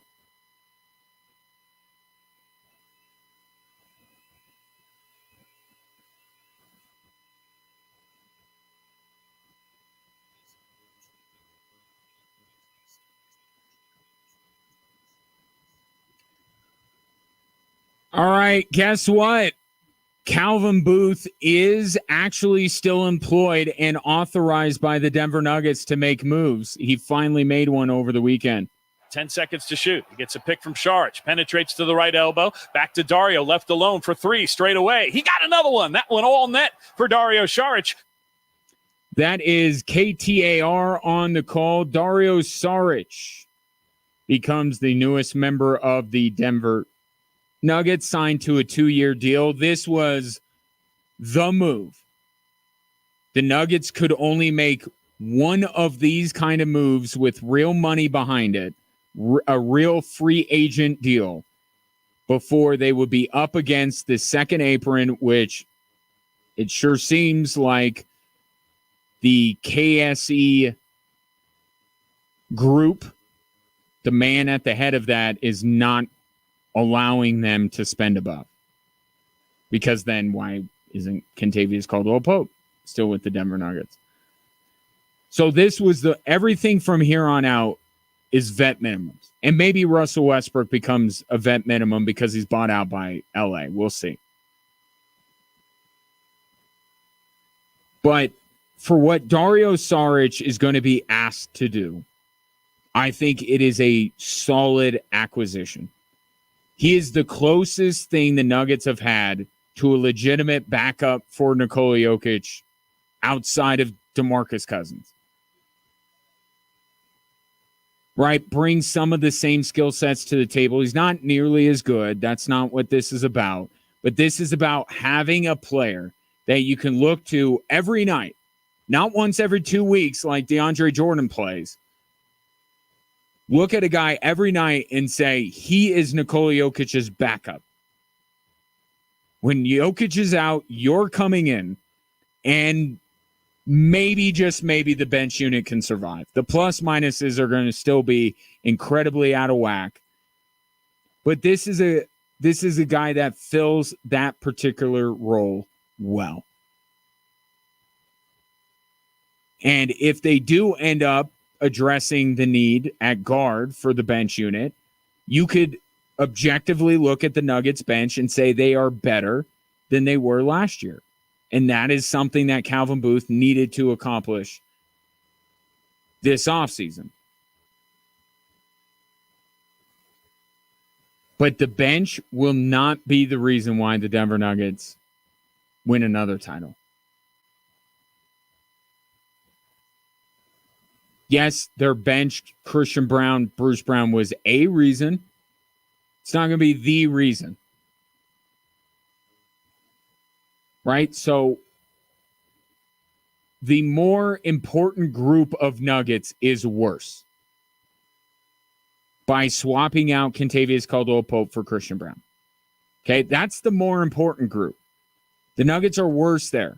If they're better on the bench, who knows if Dario Saric even plays in the postseason. Okay, so we have to put like a ceiling on what Dario Saric means to the Denver Nuggets. It's good that they brought him in. They needed someone like him.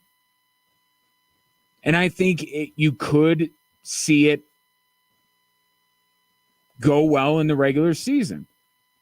But this team is about the postseason. Can Dario Saric make Jamal Murray treat his rehab from injury more seriously? Can he keep Michael Porter from fading from round to round? Can he help Christian Brown take a big leap offensively to actually compensate for the loss of Kentavious Caldwell-Pope? No.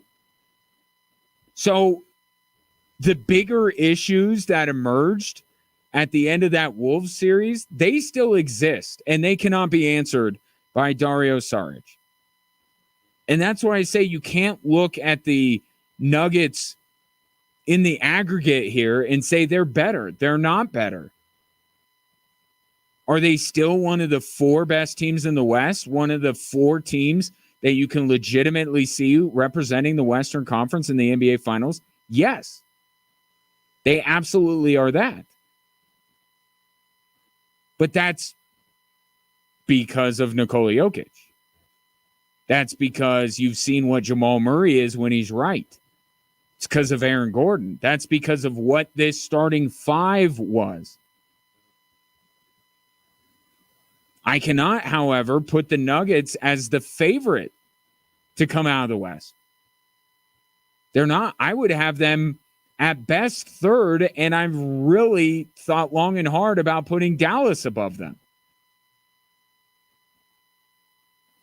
But none of that is changed or altered in any way, shape, or form by signing Dario Saric. So you got to be able to walk and chew gum at the same time. You got to be able to do multiple things, right? The Nuggets have multiple needs. They addressed one with Dario Saric, and that is a good thing. But the signing of Dario Saric will not ultimately tell the tale of whether the Nuggets ever win another NBA title. That's what I am more fixated on. Maybe I shouldn't be. Maybe I should just accept the fact that despite having a portfolio full of franchises that are worth hundreds of millions or billions of dollars that the organization is not willing to spend above the second luxury tax apron, just as Boston is clearly willing to. Maybe I should just accept the reality that the Denver Nuggets are never going to push that they're never going to put themselves to the top of the list when it comes to highest payrolls. And maybe I should just look and say, well, the bench got better. But I can't, because the more important thing is not better. But yes, Dario Saric is a nice pickup for the Denver Nuggets. Now go get Russell Westbrook. Here's story number 2. 0-2 pitch. Swing and a miss. He struck him out. 7 in a row. Skins has struck out the first 7 Cubs of the game. KDKA on the call. Now imagine him doing that against the American League All-Stars. Paul Skeens may have that chance, as he has been selected just 1 year after going number 1 overall. He has been selected to the All-Star game. That has never happened. But a lot of what you're seeing from Paul Skeens is quite rare. But he was chosen for the National League All-Star team, and why not give him a chance to do what Pedro did? Have him go against the absolute best that the AL has, the top of their lineup. Let him start. Who should start above Paul Skeens in the All-Star game? Throw Paul Skeens out there. When the All-Star game was in Denver, they did everything to allow Shohei Ohtani to be the star. Right? The DH rule, all that kind of stuff. They created all these loopholes, all these one-time exceptions for Shohei Ohtani. And I'm not saying that Skeens is on Ohtani's level. I'm just saying it's a freaking exhibition and a made-for-television product. People want to see Paul Skeens. He deserved the hurdle of him deserving something was cleared yesterday when he was chosen. And the fans can't choose whether Paul Skeens is on the All-Star team or not.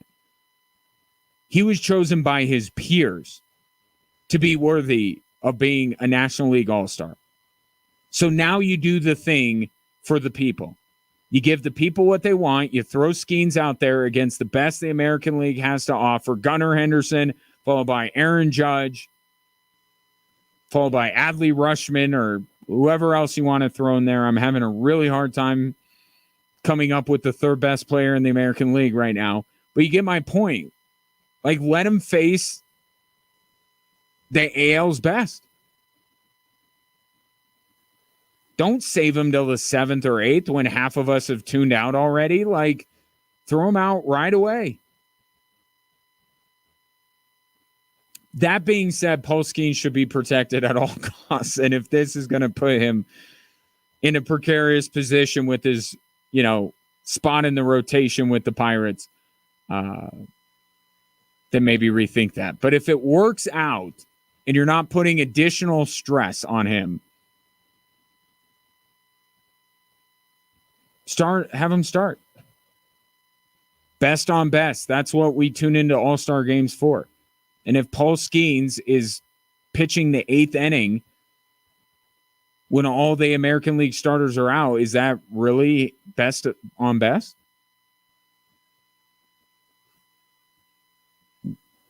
Glad to see he got chosen, and I would be even more glad to see him start the game.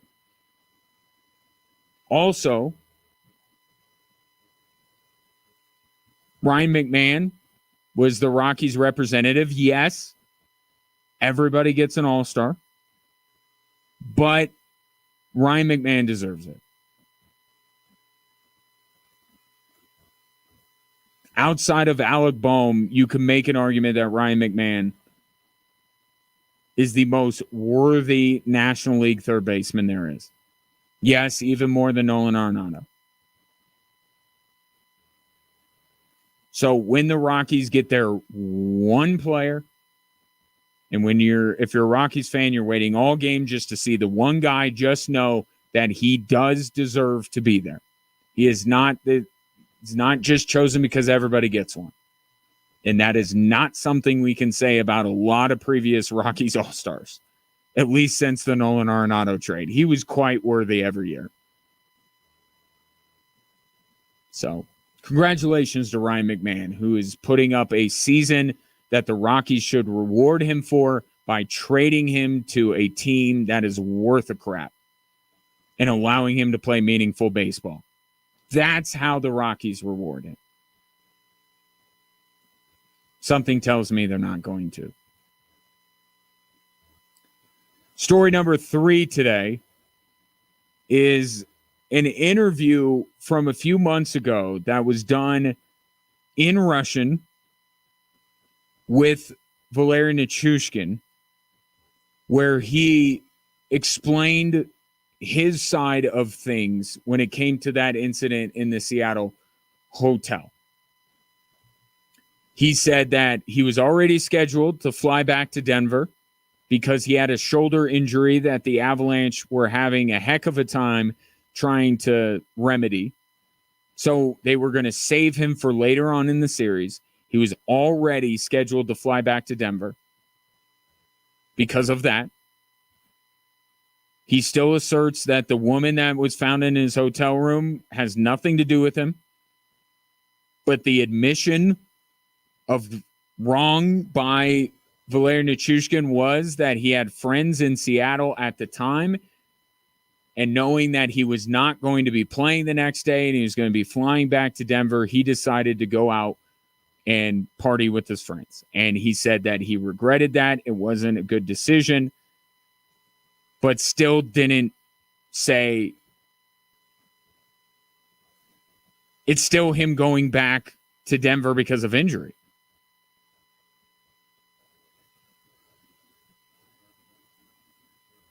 And yet the Avalanche, to my recollection, never once called it injury-related. Why he was missing games. Why he was sent home from Seattle. Even after all this time, still haven't called it an injury. A little curious, a little suspicious, isn't it? Something still with this isn't adding up. It has to be disciplinary. Maybe it's him going out with his friends and they're like, yeah, clearly you're prioritizing hanging out with your friends over being with the team and you're not going to play the rest of the series. I don't know what happened because nobody will explain it. I'm just going off of what I have.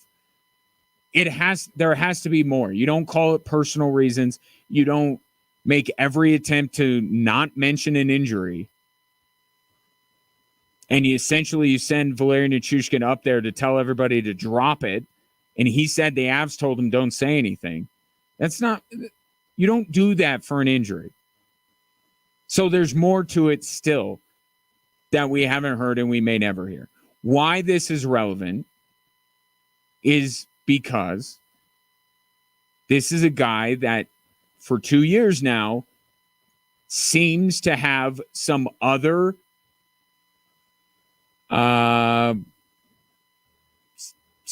things that are more prevalent and important to him than being there for the team. Right? And you don't have to play to be there for the team. Right? And it's 2 years now where he's had other pressing things.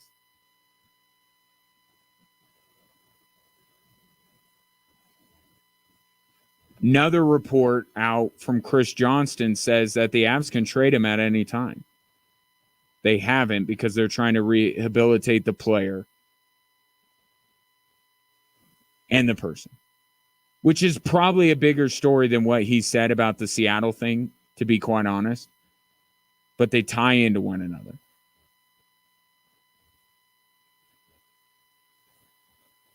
To rehabilitate the player and the person is also rehabilitating his trade value. I don't know how much of it can be done between now and November, But right now is probably, I could see the Avalanche side of this. It's not training camp yet. Everybody's everywhere. The only guy that's met with the media since the season ended was Gabriel Landeskog. I understand you don't want to make a rash decision now about his future. But I'm still where I've been all along. And I don't know how you can allow this guy back into your locker room. You're going to embark on another Stanley Cup playoff run with him, given what has happened the last 2 years. Maybe his talent will win out. Maybe their inability to move him will win out, but if you don't want to move him now because his value's out on the lowest it possibly can be, fine. I just don't know how much it's going to go up between now and when he's set to be reinstated by the NHL in November. 719-247-1313. Coming up next, something that I don't recall ever happening in any league when it comes to its postseason awards. And I'll explain next.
The Rocky Mountain State Games is Colorado's largest sports festival with over 12,000 athletes competing in nearly 40 different sports. Registration open now for many, but not all of those 40 different sports. So act now.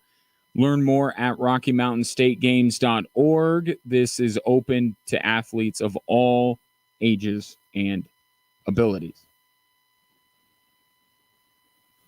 As if you needed another piece of evidence to showcase how impactful Caitlin Clark has been on the WNBA and Angel Reese. I want to put them both in the conversation for this. Look at the discourse over the last few days surrounding the Rookie of the Year vote. I have never seen a Rookie of the Year debate being more heavily debated than an MVP award, or at least on the same level. The conversation for WNBA Rookie of the Year has turned into an MVP discussion. Really has. You have Monica McNutt of ESPN the other day saying that she would put Angel Reese above Caitlin Clark because of Chicago being higher in the standings, which I don't believe they are anymore. So that take aged quite poorly. And then you have, was it Carolyn Peck, same network, talk about net rating and plus minus. Since when do we apply either one of those things to a Rookie of the Year conversation? Rookie of the Year is usually the easiest award to make a case for somebody. How many years has Rookie of the Year really been that contested in any sport? Right? Usually one rises above the rest. And even if one doesn't, we keep these debates very simple. Points, rebounds, assists, steals. Right?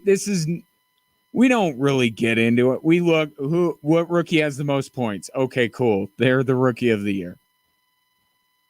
Right? And look at statistically. Points, Clark. Rebounds, Reese. Assists, Clark. Steals, Reese, interestingly enough. But even more interestingly enough, Caitlin Clark is averaging more blocks than Angel Reese.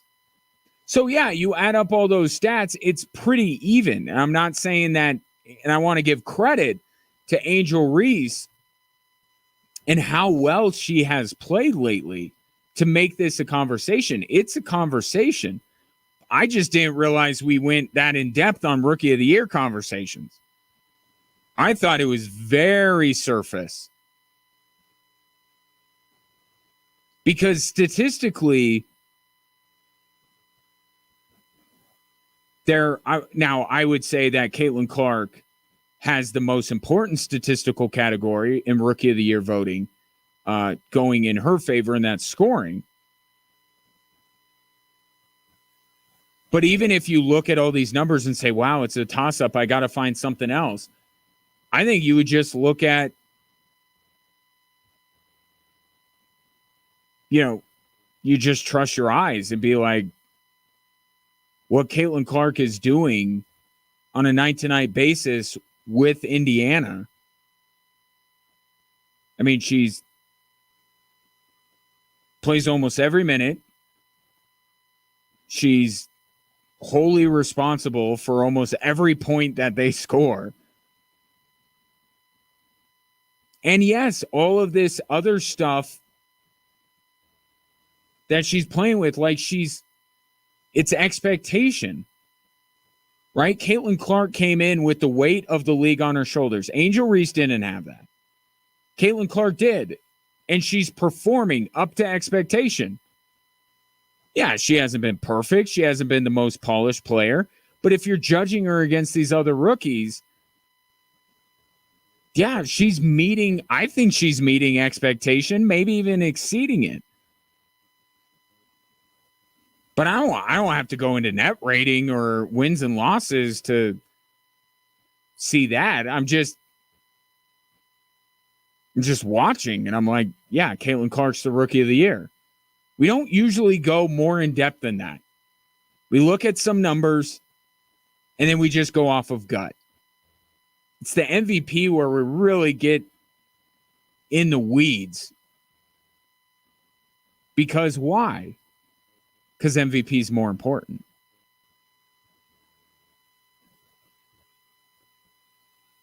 But yet, because of who is vying for Rookie of the Year, the Rookie of the Year is the more debated,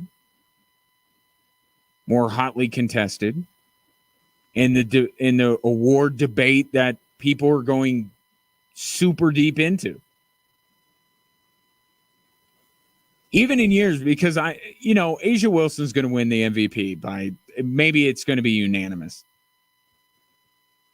right? But does that stop? How often did we have to entertain these other viewpoints about Nikola Jokic winning the MVP? Like, we knew he was the MVP. We knew for a long time he was going to be the MVP. But it's like, well, and I'm saying pick any of them. Right? Pick any of them and go off of that.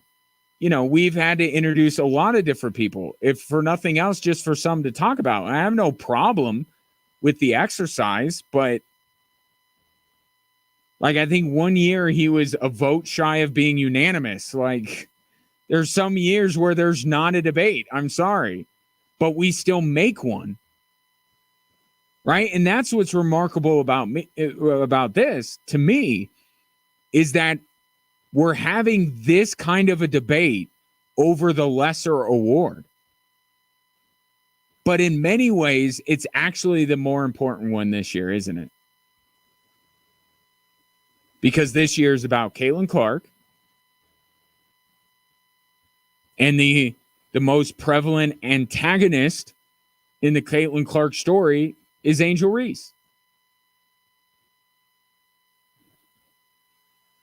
But I don't think I've ever seen something like this.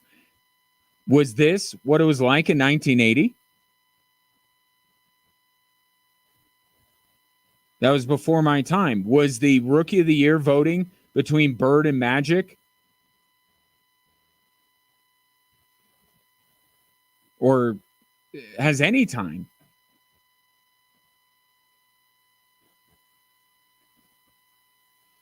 Right? Has any time Rookie of the Year been debated more and more paid attention to and cared about more than the MVP of a league?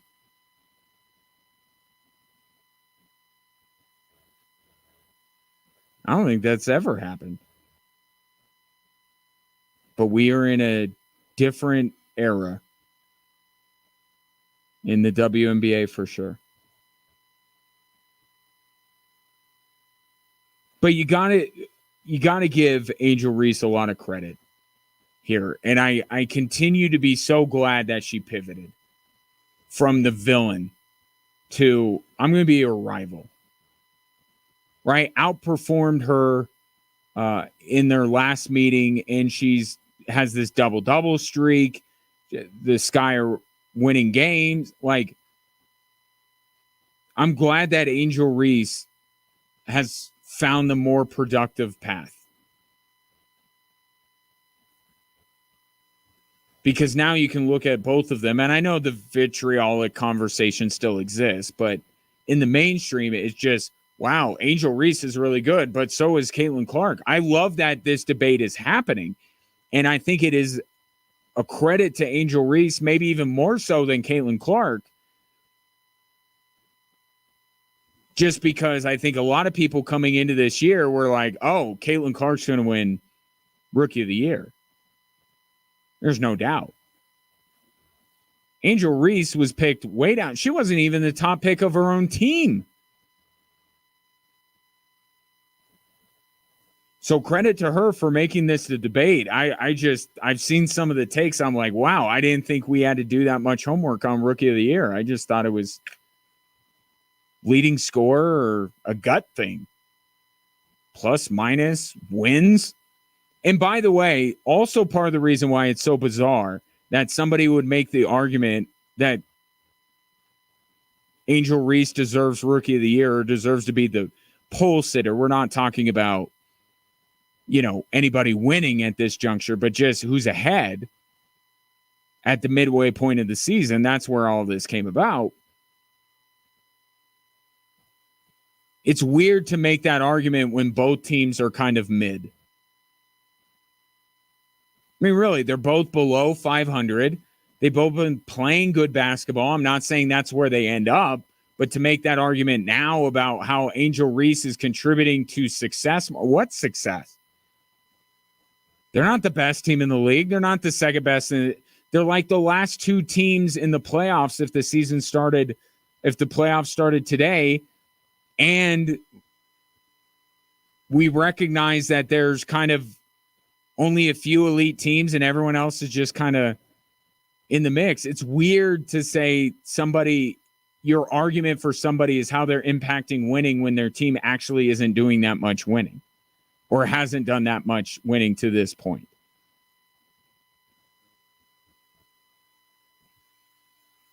I think it's Caitlin Clark. I think it's maybe closer than some people might have thought it would be a couple of weeks ago. I think Angel Reese has gained on her, but Caitlin Clark's right now the Rookie of the Year. And I don't know what Angel Reese would have to do to change that.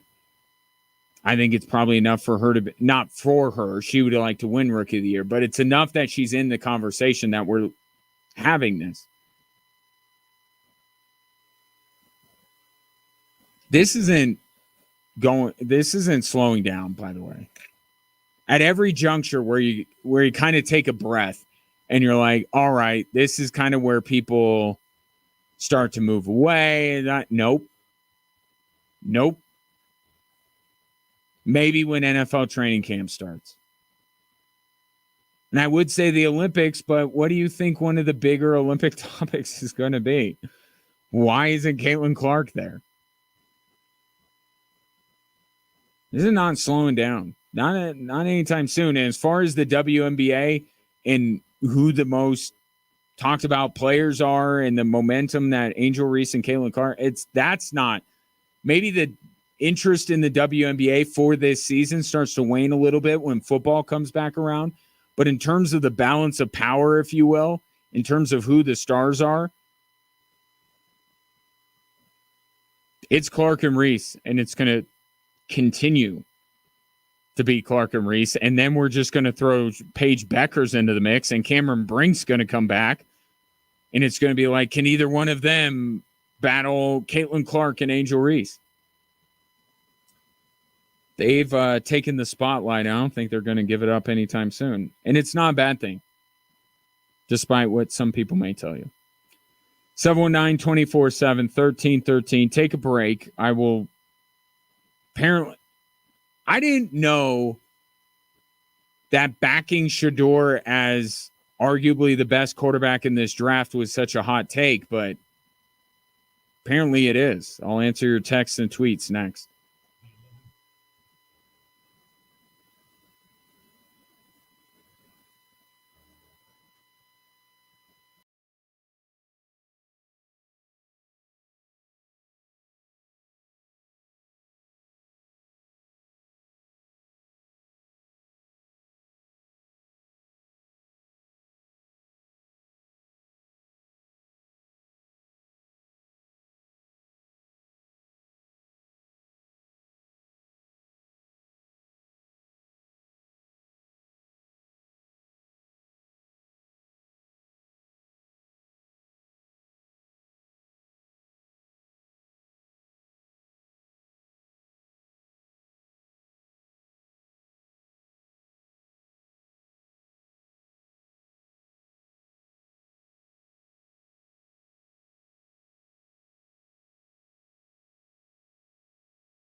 Let's close out the show with some text, shall we? Tweets, as it were, as well.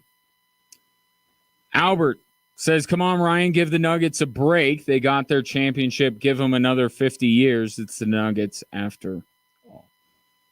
I see what you're doing there, and I don't like it. But this is where they are now. They're championship contenders. Their coach brought up dynasty after they won that championship. This is you want to do this. You want to be thrown out around words like dynasty. You want to be viewed as a championship contender. This is what you're judged by. Adding Dario Saric, is not going to make me put you above Oklahoma City and Minnesota in the Western Conference. You are judged to the highest of standards. And where the Nuggets were the best, they got worse. That is more meaningful than getting a little bit better at the thing they do the worst.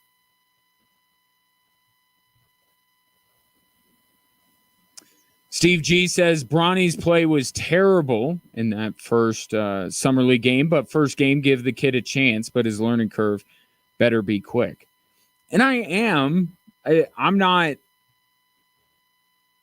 didn't look at that and say, oh, yeah, see, I told you so.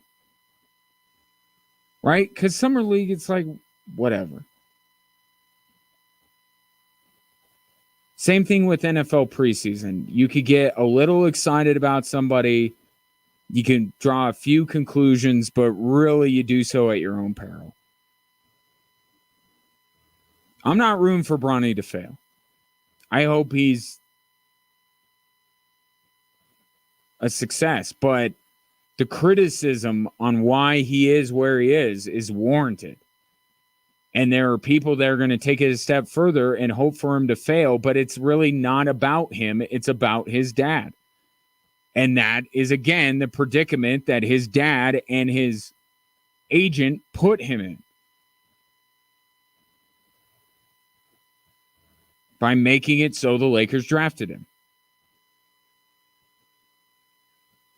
But I'm not like nobody's talking about how bad Dalton Connect was.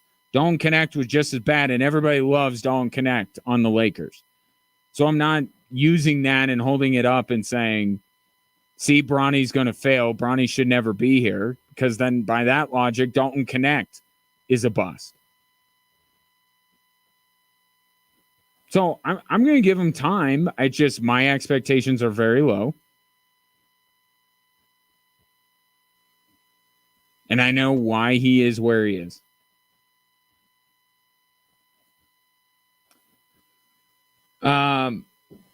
So I said earlier that I think the only thing that will make you as a Broncos fan not pine in some way for Shedeur Sanders next year is if Bo Nix plays well enough that the Broncos win enough games to be far away from one of the top picks in the draft.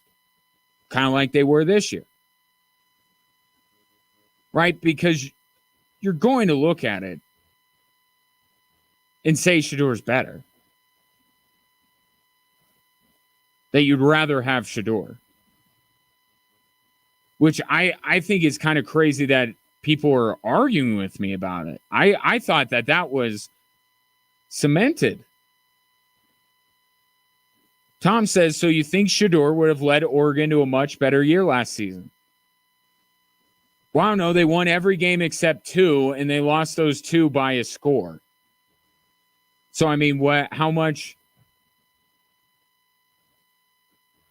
better? I mean, put Shedeur in the Oregon system. Could he have had a similar amount of success as Bo Nix? Of course. Why is that even a conversation? Of course, Shedeur would have been just as successful. You don't think Dan Lanning would have come up with a good plan to utilize Shedeur's mobility?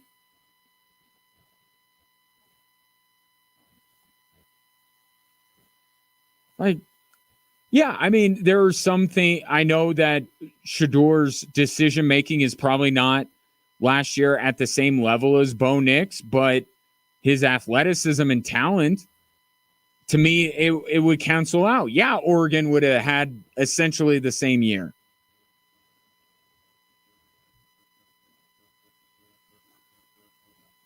Yeah. Chris says, you really think Shador is going to be a number one draft pick? This is Bronny James level, and you aren't related to him, nor is anyone in the Broncos system. Come on. First of all, that's patently ridiculous. Okay, even if you don't think that Shador is one of the best quarterbacks in this upcoming draft, you know he's not Bronny. But I'm not going to scold anyone for being hyperbolic because I, on occasion, have been known to be a bit hyperbolic.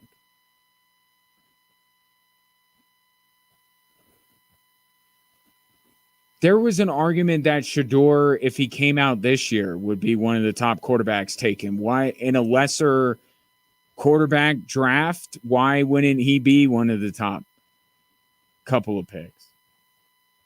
Is there a feeling that Shador really isn't good?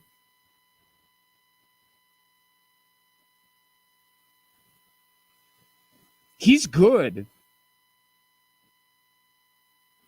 Like, if you want to come in here and debate that Quinn Ewers is better, then let's do it. But the idea that Shador is like not any good is preposterous. And watch him this year play behind a good offensive line and see what he could do. Okay, and we'll reconvene.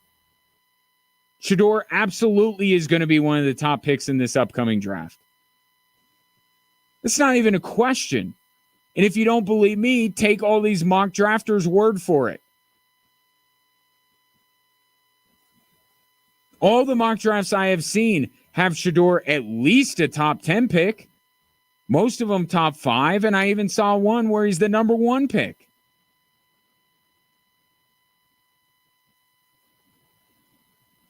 Yeah, Shador's really good. And he's more talented than Bo Nix. And in the right spot, he will be a better NFL quarterback than Bo Nix.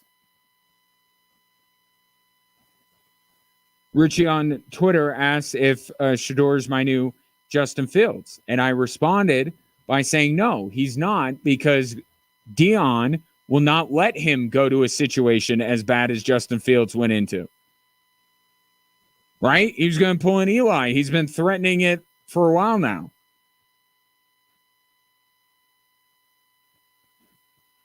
I know what you mean. I'm being intentionally evasive.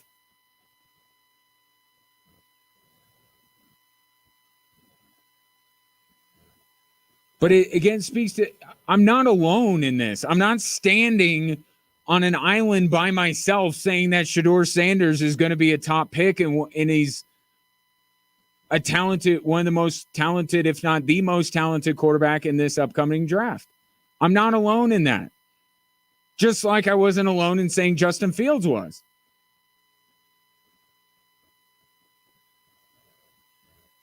And also, by the way, some good it did the Denver Broncos passing on Justin Fields. They're in such a better position without him. Boy, they really dodged a bullet, didn't they? You gotta stop this. I thought we were at a place where we understand that the environment you land in is as big of a reason why a quarterback busts as any lack of talent or lack of work ethic. And Justin Fields, by everyone's measuring stick, was in a terrible situation, and they did not utilize him to the best of his ability. And they did not develop him. And that's what Coach Prime is protecting against. That's why he's doing this. He wants to make sure that Shador goes to a place that is going to, in a way, do right by him, develop him well so he can be the quarterback that he's projected to be in the NFL.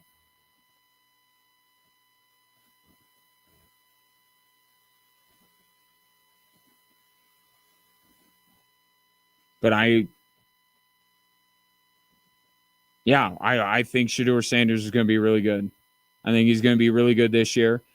Big 12 media agrees with me, voted him the best quarterback in the Big 12.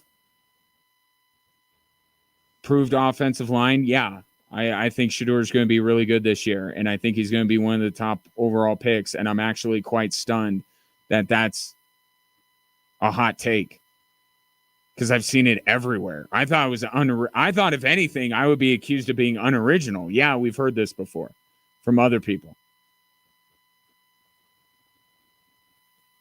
Yeah, and Shedeur's more talented than Bo Nix. He is. But if Bo Nix performs and the Broncos are nowhere close to being the top overall pick, then you won't think about Shedeur so much, and you'll feel pretty good about Bo Nix. Right? So I'm saying it doesn't have to be a certain passing yardage number or a certain number of touchdowns. Just have the Broncos, despite having one of the worst rosters in the NFL, be in the teens again. And either way you look at it, you'll feel pretty good about Bo Nix. And you also be so far out of reach of grabbing Shedeur Sanders that you won't really pay much attention to it.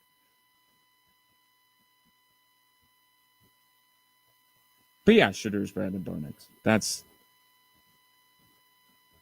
pretty obvious. That'll do it for the show on that note. Appreciate you tuning in. Oh, very important. Do want to tell you that if arthritic joint pain is keeping you from doing the things that you love, there are exciting new cellular therapies that can get you lasting relief through QC Kinetics. They're helping patients like you every day, tens of thousands of them across the country. They are the nation's leader in advanced regenerative medicine. These are cutting-edge treatments that accelerate your body's own healing properties, revitalizing your joints so you can move again.